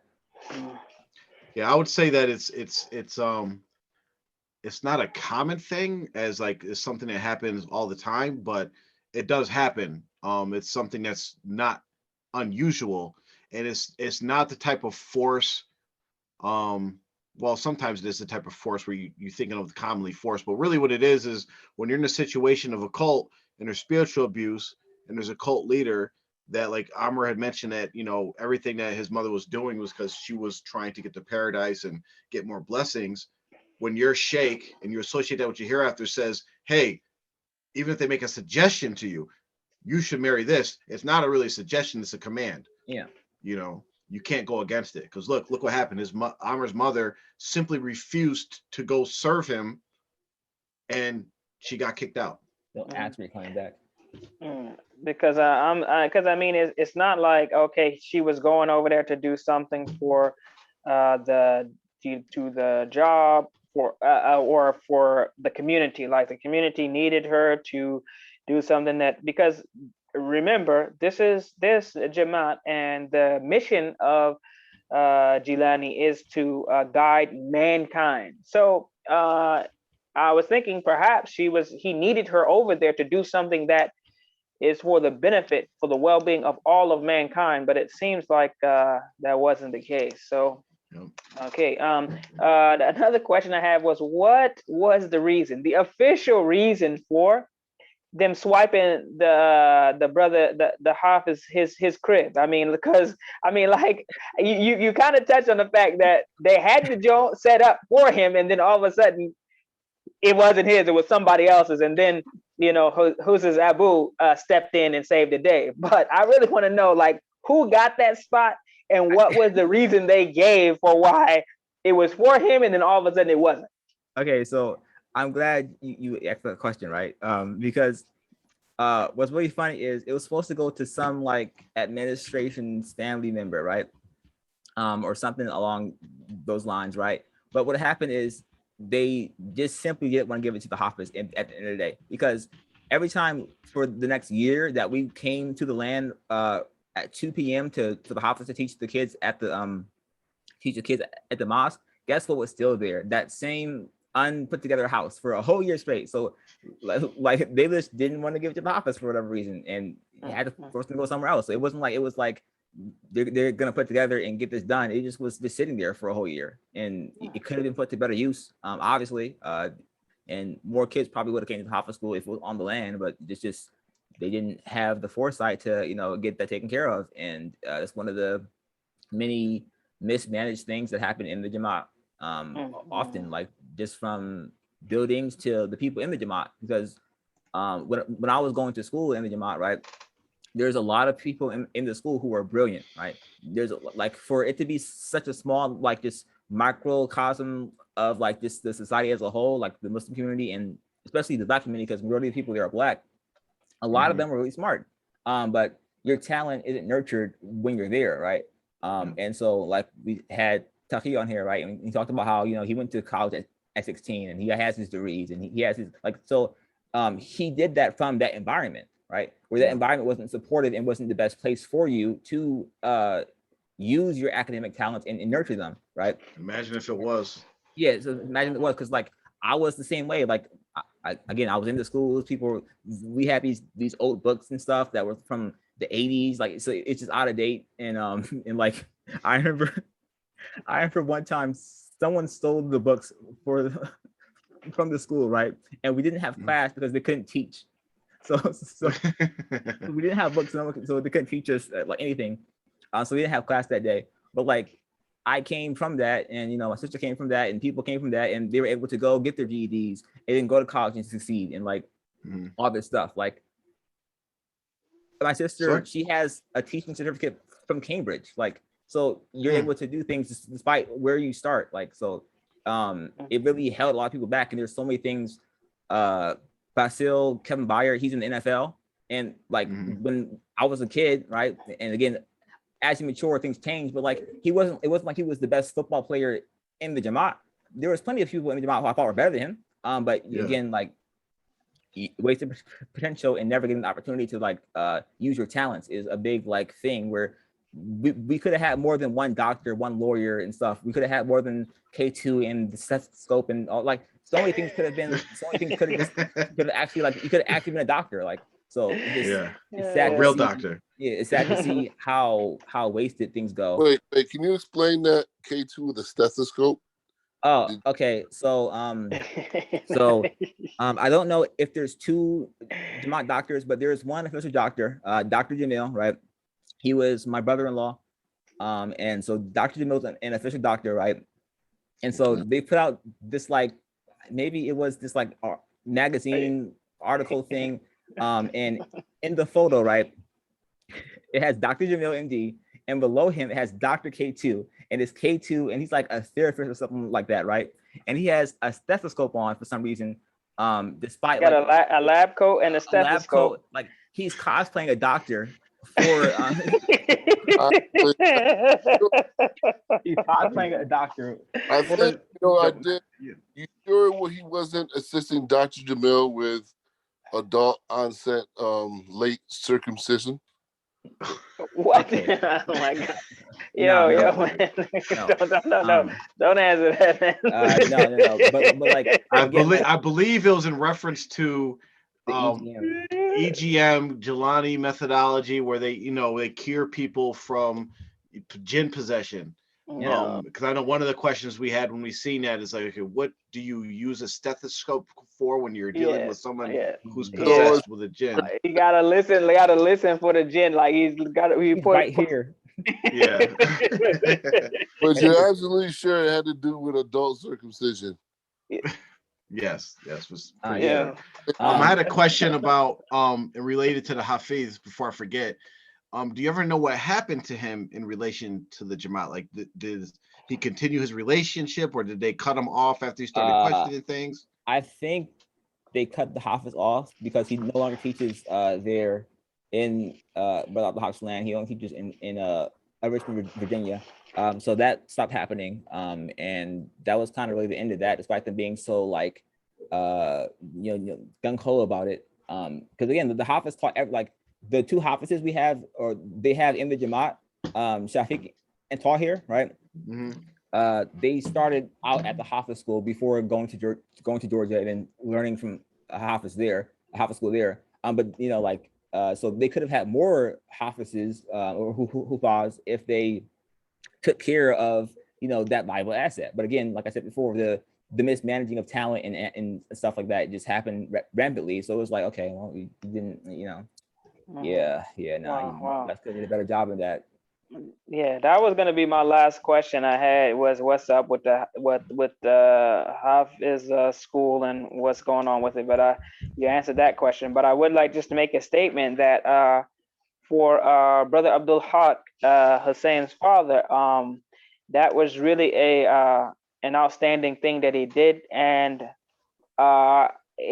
that is something that inshallah will weigh very, very, very heavy on his scale of good deeds, to step up and provide something for people to learn a vital part of the religion and to learn Quran. Rasulullah Sallallahu Alaihi Wasallam says that the best of people, the very best of people, خيركم من تعلم القرآن وعلمه, the best of you are those who learn Quran and teach it to others. And because he facilitated that for the learning and the teaching of it, then he will get a reward for that. So it is probably something very, very heavy with Allah. So may Allah bless him for that, and hopefully he will get the reward for it continuing in perpetuity, and not that it was cut off because of some Jamaat politics or whatever else. So alhamdulillah for that. Any other questions? Because I have one thing to say after that, and then I will. Someone asked, didn't the Sheikh say the California land was directly under Allah's throne? Has anybody ever heard that before? I've never heard that one. I never heard that before either. I can ask my parents after tomorrow, but I don't know. No. I didn't hear that. The thing is like once you like, and that's one of the biggest benefits of like us getting together and talking to people that's been through this situation is you start connecting stories and you start putting together all these crazy claims. Like after you say I'm the same as Allah, you can literally say any other statement under that. It's not as incredible or crazy as Yeah, exactly. So like, he said California was going to sink into the ocean. He said that Islamberg is the holiest place on earth. He said this, like, he said the Mahdi was going to be here in 2005 and then in 2020. And then, like, there's all these crazy statements that are made. People just eat it up.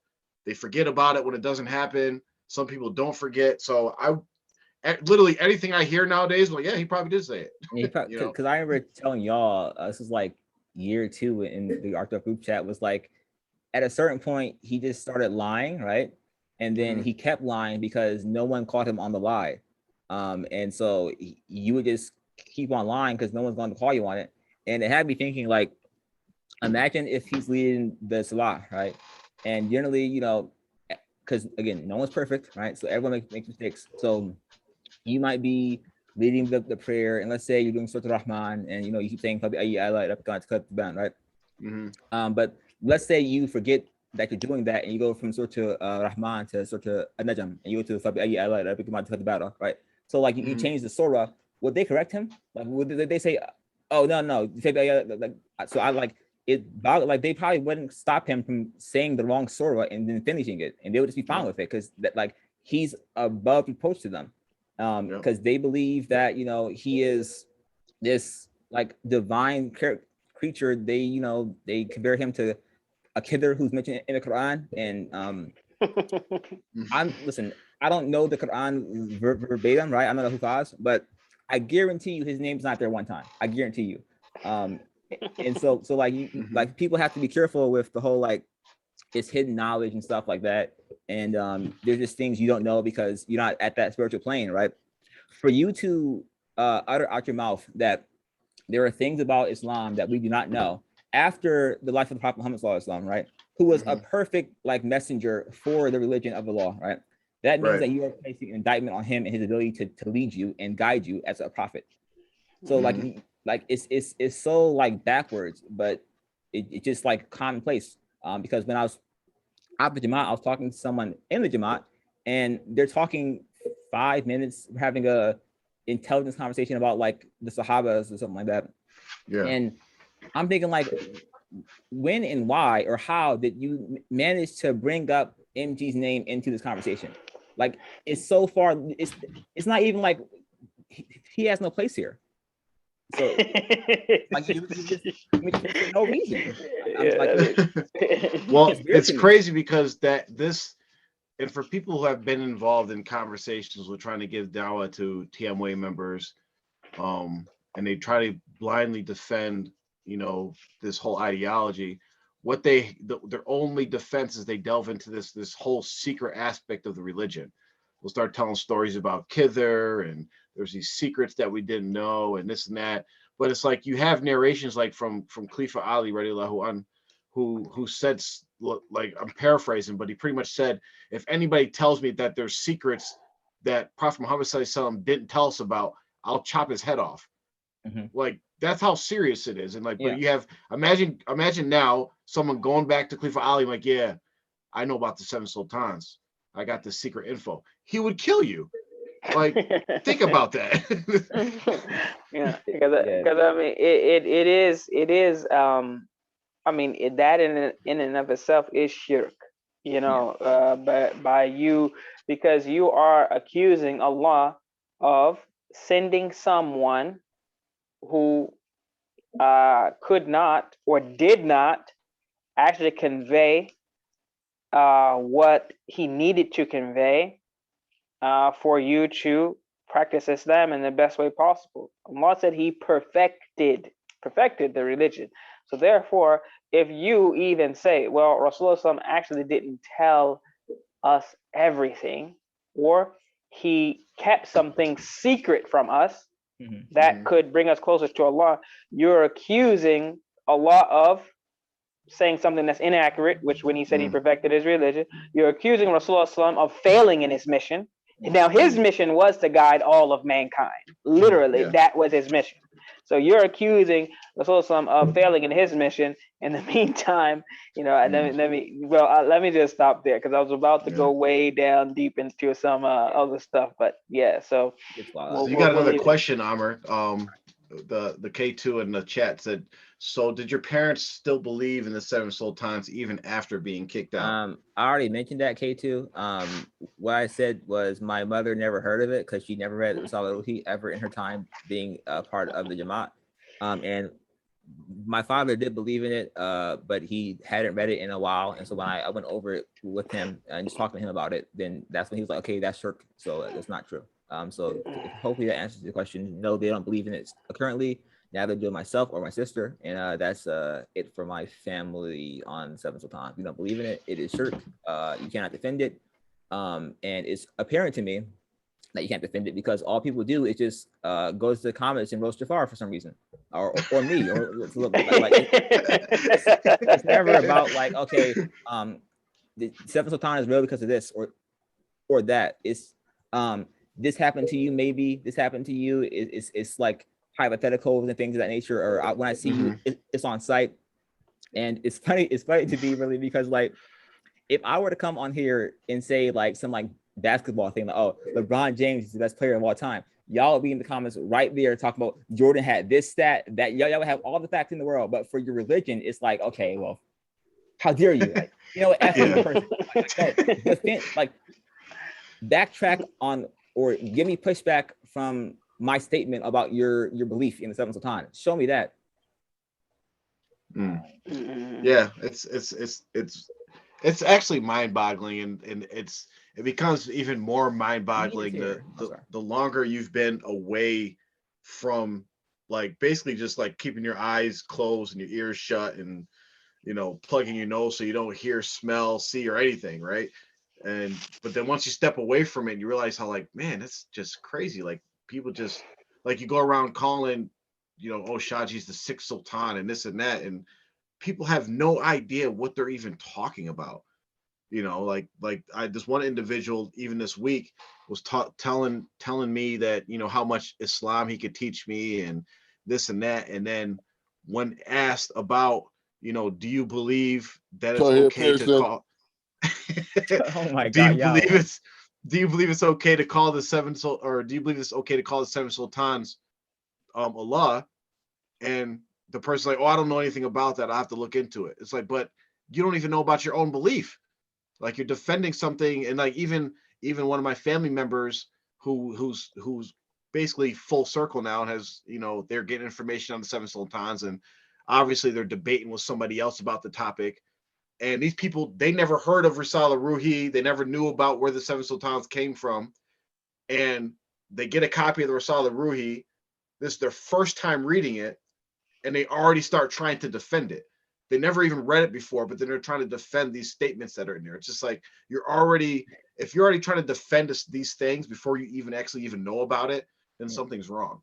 Yeah. You know, that shouldn't be your go-to, just defense. No, know what you're like, because I get into debates all the time because me and my friends, because I remember I was doing a quiz on House of Bakr from Jaffar's wife, and the first thing they hear is my friends and I talking about what character will win Squid Games, right? So we're having like, so I get into a bunch of debates and stuff, right? So this is what I do, and like you have to have like knowledge of the topic first before you can debate it, because if you don't have that, then you're not qualified to have this debate because you're gonna get destroyed. You're gonna lose the debate. It's very easy for you to lose. So you guys have to, like, if you believe it, right, and if you really believe in the seven sultans and Shaji being the sixth sultan, which it should set like a red flag off in your head, because Sultan Bahu was the fifth, Shaji is the sixth, right? So it skipped over hundreds of years, but now his son, Shaji's son, is the seventh because he's just so special of a sultan that his son is the next in line.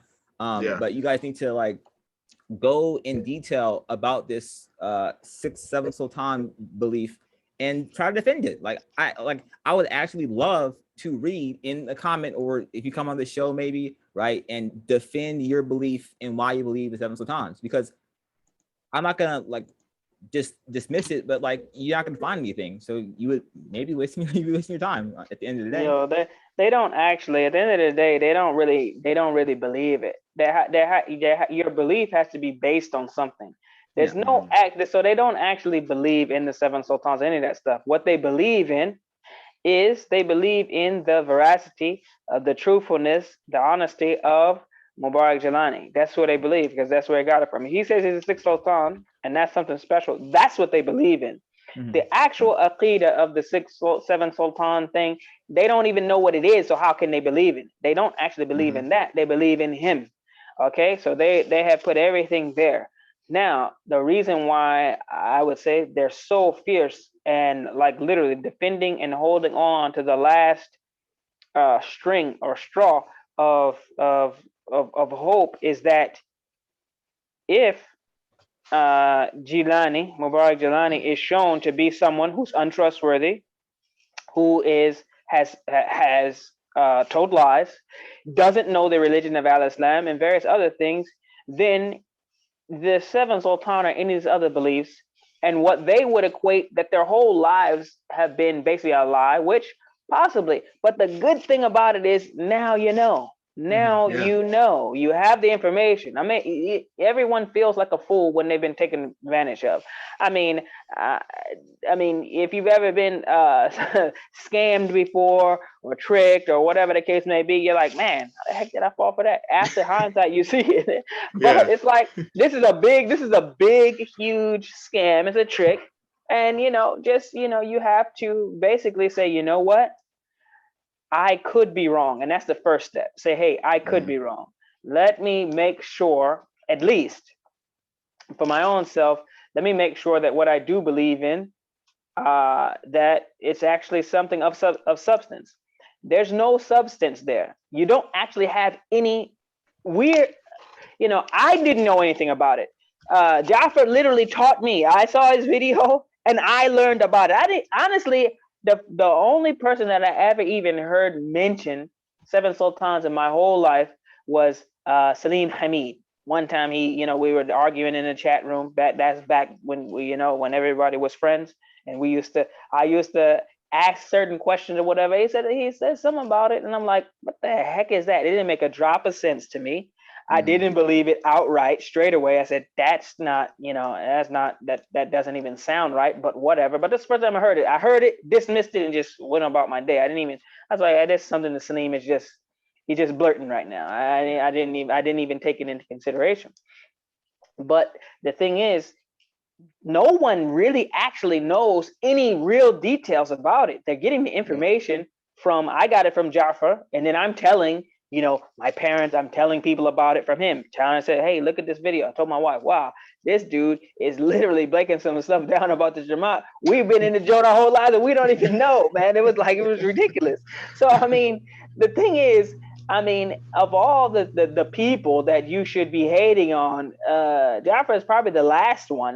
Really, you should be thanking him for doing what a lot of people, some people, they come to the realization that something is not right, but they keep quiet to save family or save face or save money or save whatever the case may be, and, it takes time and effort to put together these videos and do some of these things. And, no one, I didn't pay him anything. So I got all the information for free.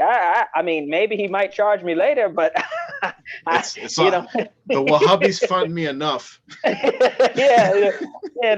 You see this awesome office I got?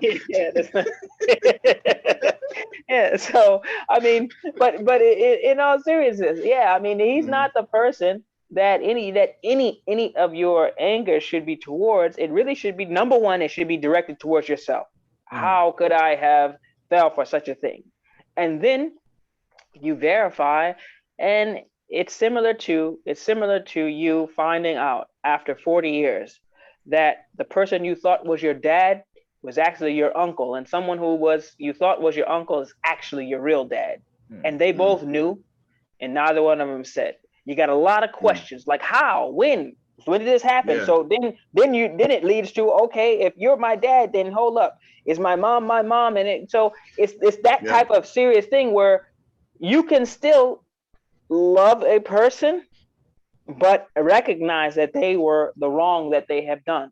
Your uncle, who actually is your dad, or your dad who's really your uncle, who's been pretending, you can still be mad at him. You can know this is wrong for you to not to play this game, but at the same time, you have to acknowledge what is the truth. At the end of the day, you can't see him saying, well, listen, the DNA has come back, the facts have come back, the Dalil is here, this person ain't my dad. It's actually this person. And as much as you might want to say, hey, I want this person, I want it to be true for this person, it just ain't, homie. It's not true. He ain't no 6th, 7th, 8th, 9th, or 10th, anything. There's no such thing. It's made up. You got to leave it. What was that? That was quite the analogy. Well, I mean, you have your hand up, Card. You have a question? No, I was just messing around with some of the settings. Okay. What you say? This is Ahmed Pearson Country. No, man, come on. He's gonna be on the show soon. I'm sure. But yeah, I don't mean to steal your thunder there, Armor. I appreciate you coming on and giving us your and I think you should be commended. You get a pat on the back, attaboy, because you were very controlled. It wasn't we didn't get off the rails. We tried very hard to stay within the lanes. I think we did well. Some of the people who were betting that we would completely lose it and break down, we did it. So I think we all deserve a pat on the back for at least keeping it a pretty smooth and not a riot of a show. So alhamdulillah for that. Pretty short. So and before you get to your because I know you had something else you wanted to say, but I just want to say I commend you. Nothing else. Just the fact that you're young, you're like a kid to me, but you're not a kid. But just seeing the youth and like you to come to these understandings and for Allah to start guiding, the younger generations, and to see like how smart and intelligent, how capable you guys are, and to be able to come out and speak and to help guide your parents and your other family members. That's very impressive, and it just other people your age, other young adults should look at you as an example, and and it's very inspiring. May Allah bless you and your family and continue to bless you guys and provide you and all of us guidance. Mm-hmm. And tell your parents they have an open invitation to the show. Open invitation whenever they want to come on. 1, 2, both of them together, 2 weeks apart, whatever they want to do, it's there. I think that would be something that the viewers and the people inside and outside of the Jamaat would have an interest in hearing from them. So what else? Do we have any other questions here? I don't think so. I think we're all good. Looking like the shortest show ever. Yes, sir. No, it's all good. It's all good. Listen, that was my plan though. Like I wanted to I say every day, every week, I say this show is going to be 1 hour. And then, but so someone says, okay, when is Mubarak's interview? As soon as there is a lull in the action, when no one else wants to speak, everyone's heard me speak. No one's heard my story from start to finish, except for a few people. But I can tell you this: everyone's name that I know will be mentioned. Because they should be proud of what they act like they're proud of what they're involved in, what they're doing. So I won't, the only way I will redact anyone's name is if it has to do with some sins that they were doing, because I will not do that because no one would want that being done. But other than that, the names and the characters in my story will be well known. And if you know them, you'll know, and that way you'll know the truthfulness of the story. But Muaz Abdul Haq in any of these stories? No, I don't think so. I don't think he's part of my the story that pertains to me. What is important? No, I mean, I know of him. I've met him a few times. I've heard him a few times, but he's not really relevant to my journey through this thing. But if you got something relevant as far as he's concerned, then go ahead, speak, brother. The Bible was. Hey, listen, we don't want any just beating up on people just for fun. I mean, it has to be, it has to be something of some benefit. If he takes a beating verbally, that is, so that other people can benefit and to prevent him from harming himself and others, then we'll do it. We'll do it every time. But yeah, just to pick and have fun. You know, even you know, we might have picked on Ahmed person a little bit, but I think you know, in that show, he was you know, it was a little bit over the top what we saw that he had done. So I think some of that was warranted, but maybe we went over the top in that one, some people say.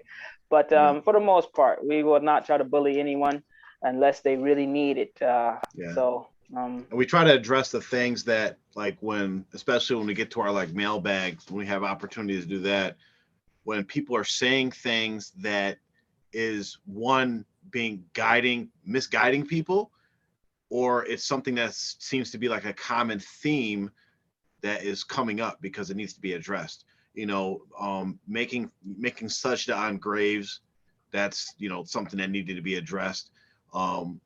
The character Mawaz, which we call the silent refuter, he has said some things that need to be addressed. But I mean, one of our friends, Brother Hajim J. Williams, actually did address him directly, and then Mawaz blocked everybody so they couldn't interact with him. So like these things, like, and here's the thing with a lot of these people, you know, you have individuals saying things like, you know, I could refute everything you're saying easily with the Quran and the Sunnah. I could teach all these people Islam, or they go on their private Facebook pages or their WhatsApp groups and say all these different private things.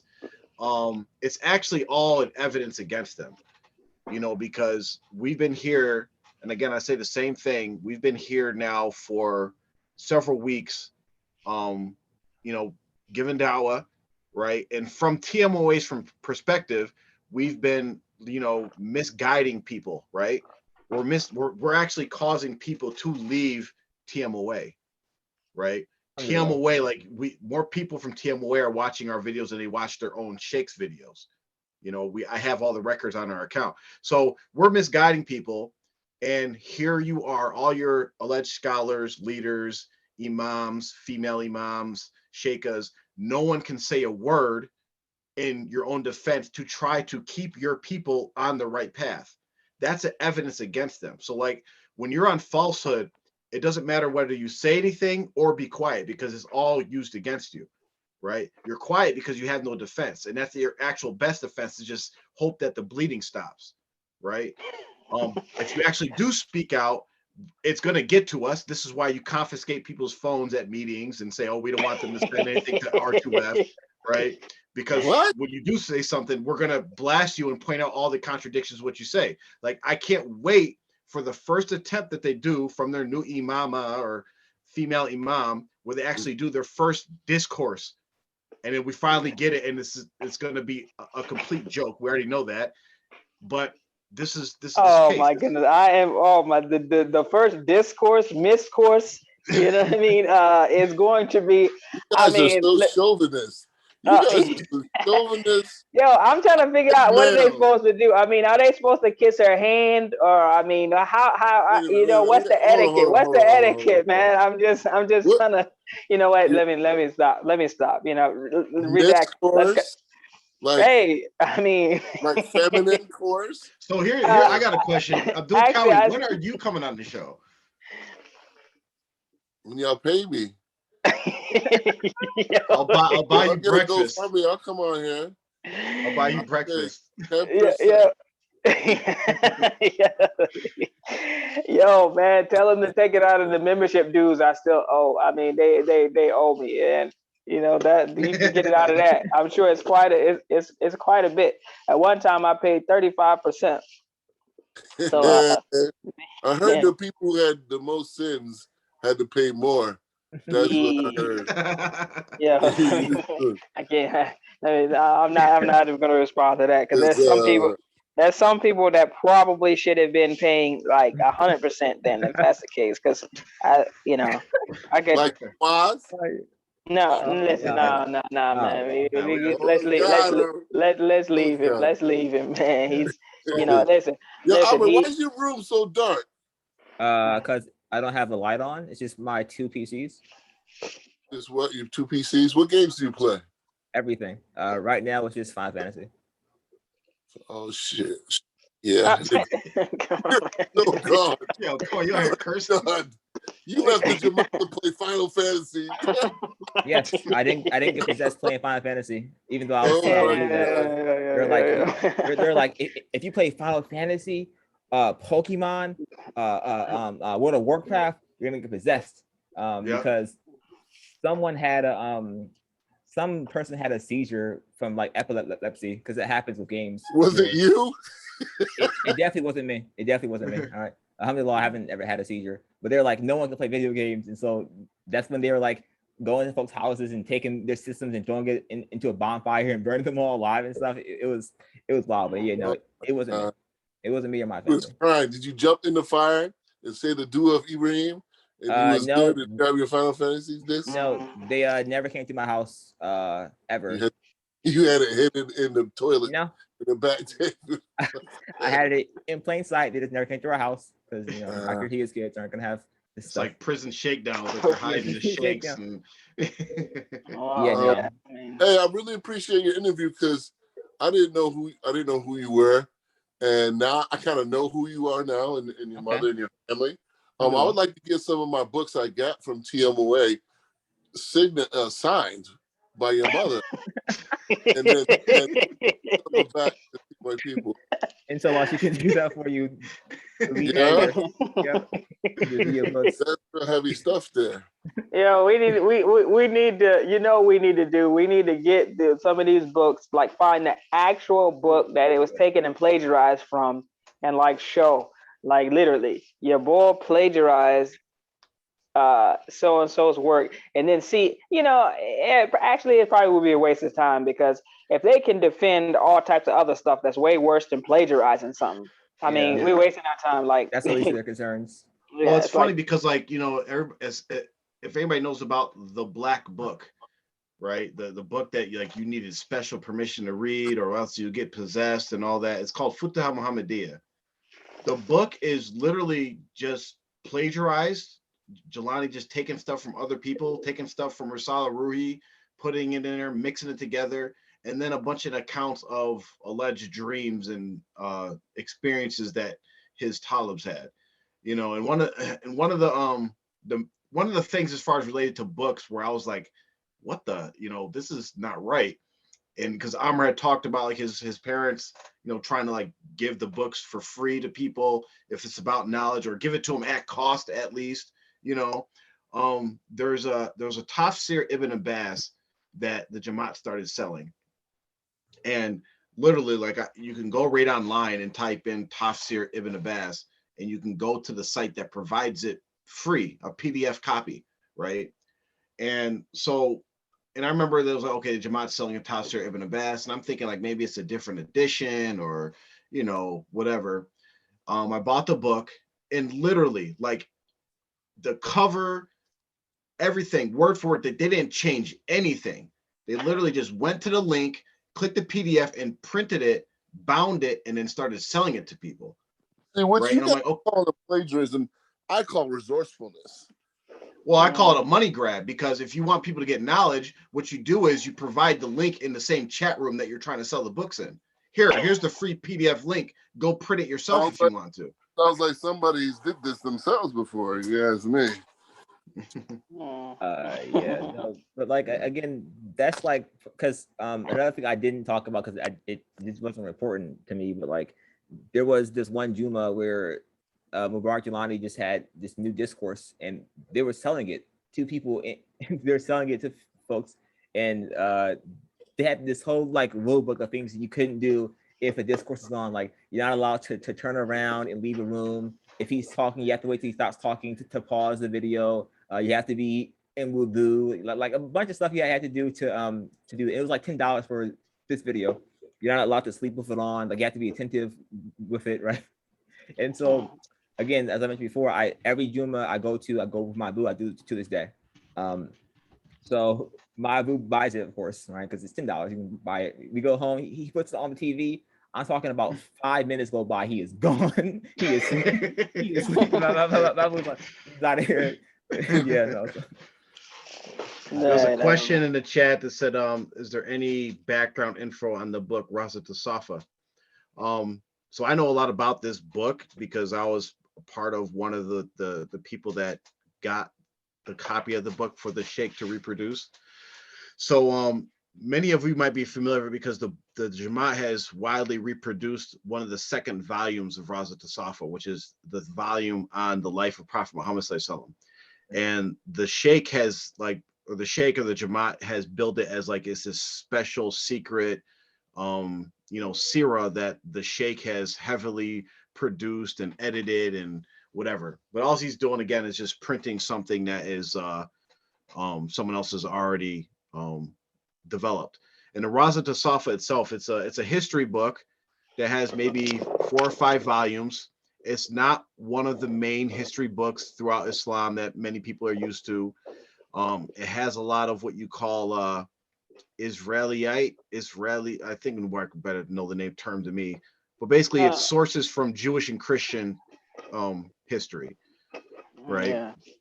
Yeah, Israelites. Yeah, they So it's basically some of that stuff. It's like it can't be authenticated, and so and that's why just to because it's come up, the brother Uthman ibn Farouk is doing a seerah where he literally is painstakingly going through authentic sources and authenticating everything before he actually puts out an episode on the seerah.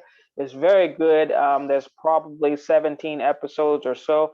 I mean, it's very good. It's in detail, and it basically is what you would need to know from authentic sources about Rasulullah Sallallahu Alaihi Wasallam and the seerah. So definitely check that out. We will definitely be posting some clips and stuff from his seerah series on our channel, and hopefully leading some people back to that channel as well. It's very good. So Raza Tasafa, I mean, I wouldn't say that it's, I mean, it is what it is. You can't authenticate most of the stuff, but for an authentic seerah series, that is one that you can definitely check out, inshallah. Yeah. So Amr, do you have any last words for the audience, for the people listening? I mean, not really, other than what I covered. I do want to thank everyone for being here on Saturdays to help the R2F movement and help lead people out of the Jamaat fold and getting away from the Seven Sultans and all the shirk that goes on in the Jamaat and things of that nature. And I want to give a special shout out to my sister for being here at 4 a.m. in Morocco to come see me, always being supportive. So alhamdulillah for that. And that's really all I would say. Inshallah, Allah continues to guide us and help us lead people from the shirk release of Seven Sultans. I mean. Well, I got one last thing though. I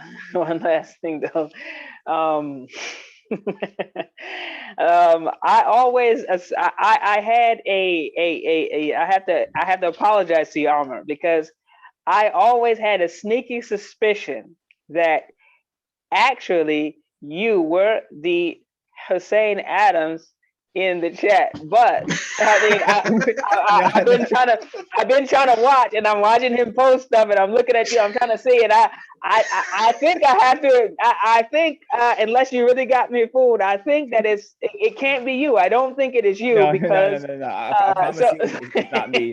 I never. I don't know who it is. Maybe it's actually K2. I mean, that it might actually be him. That would be epic. That would be epic. You'll never suspect it's me. Just my own name. No, unfortunately, that is not me. Awesome Pats is the only, I guess, alias I have on the internet. But other than that, I'm direct. Most people know that's me, and I don't hide behind profile usernames. They think that if you want to know it's me, I'll tell you it's me. What's your gamer profile? I sent it in the YouTube chat. It's in the YouTube chat. You can add me on PSN, Steam, Xbox. What? Yeah. Yeah, so yeah, man. I just had an assumption. I was just thinking. There's a few other people now. I had a list of about 3 or 4 people that I thought it's one of these people. You know what I mean? I mean, it's probably better that I don't know, but I have to eliminate you completely because Yeah, no. it wasn't you. Like I'll be honest with you, like some of the like troll accounts of people are so like that one person who was imaginary like Open University that had me crying for a few days, that was so funny. I was like, why didn't I think of that? But like it wasn't.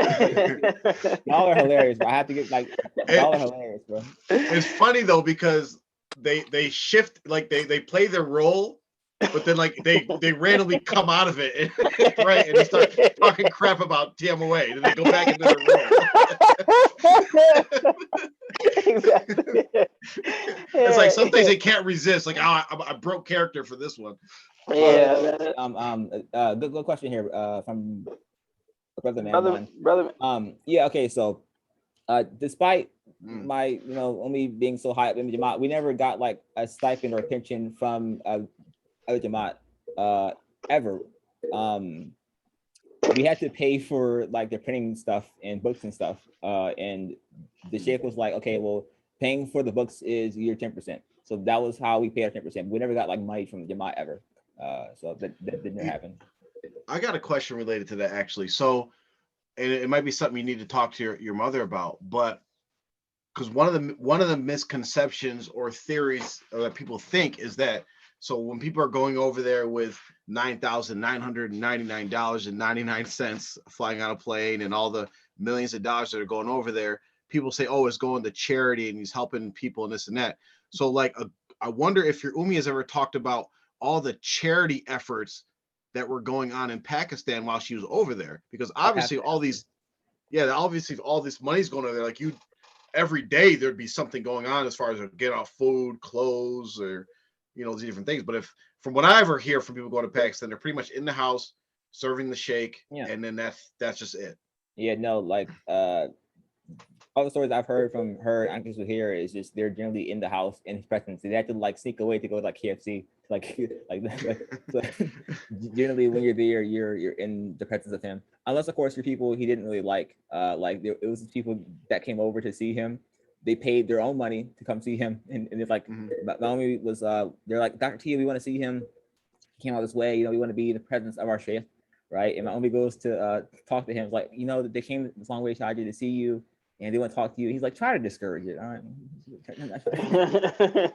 That's coming to the sheikh, guide mankind, is refusing his own students. Not right now. All right. Yeah.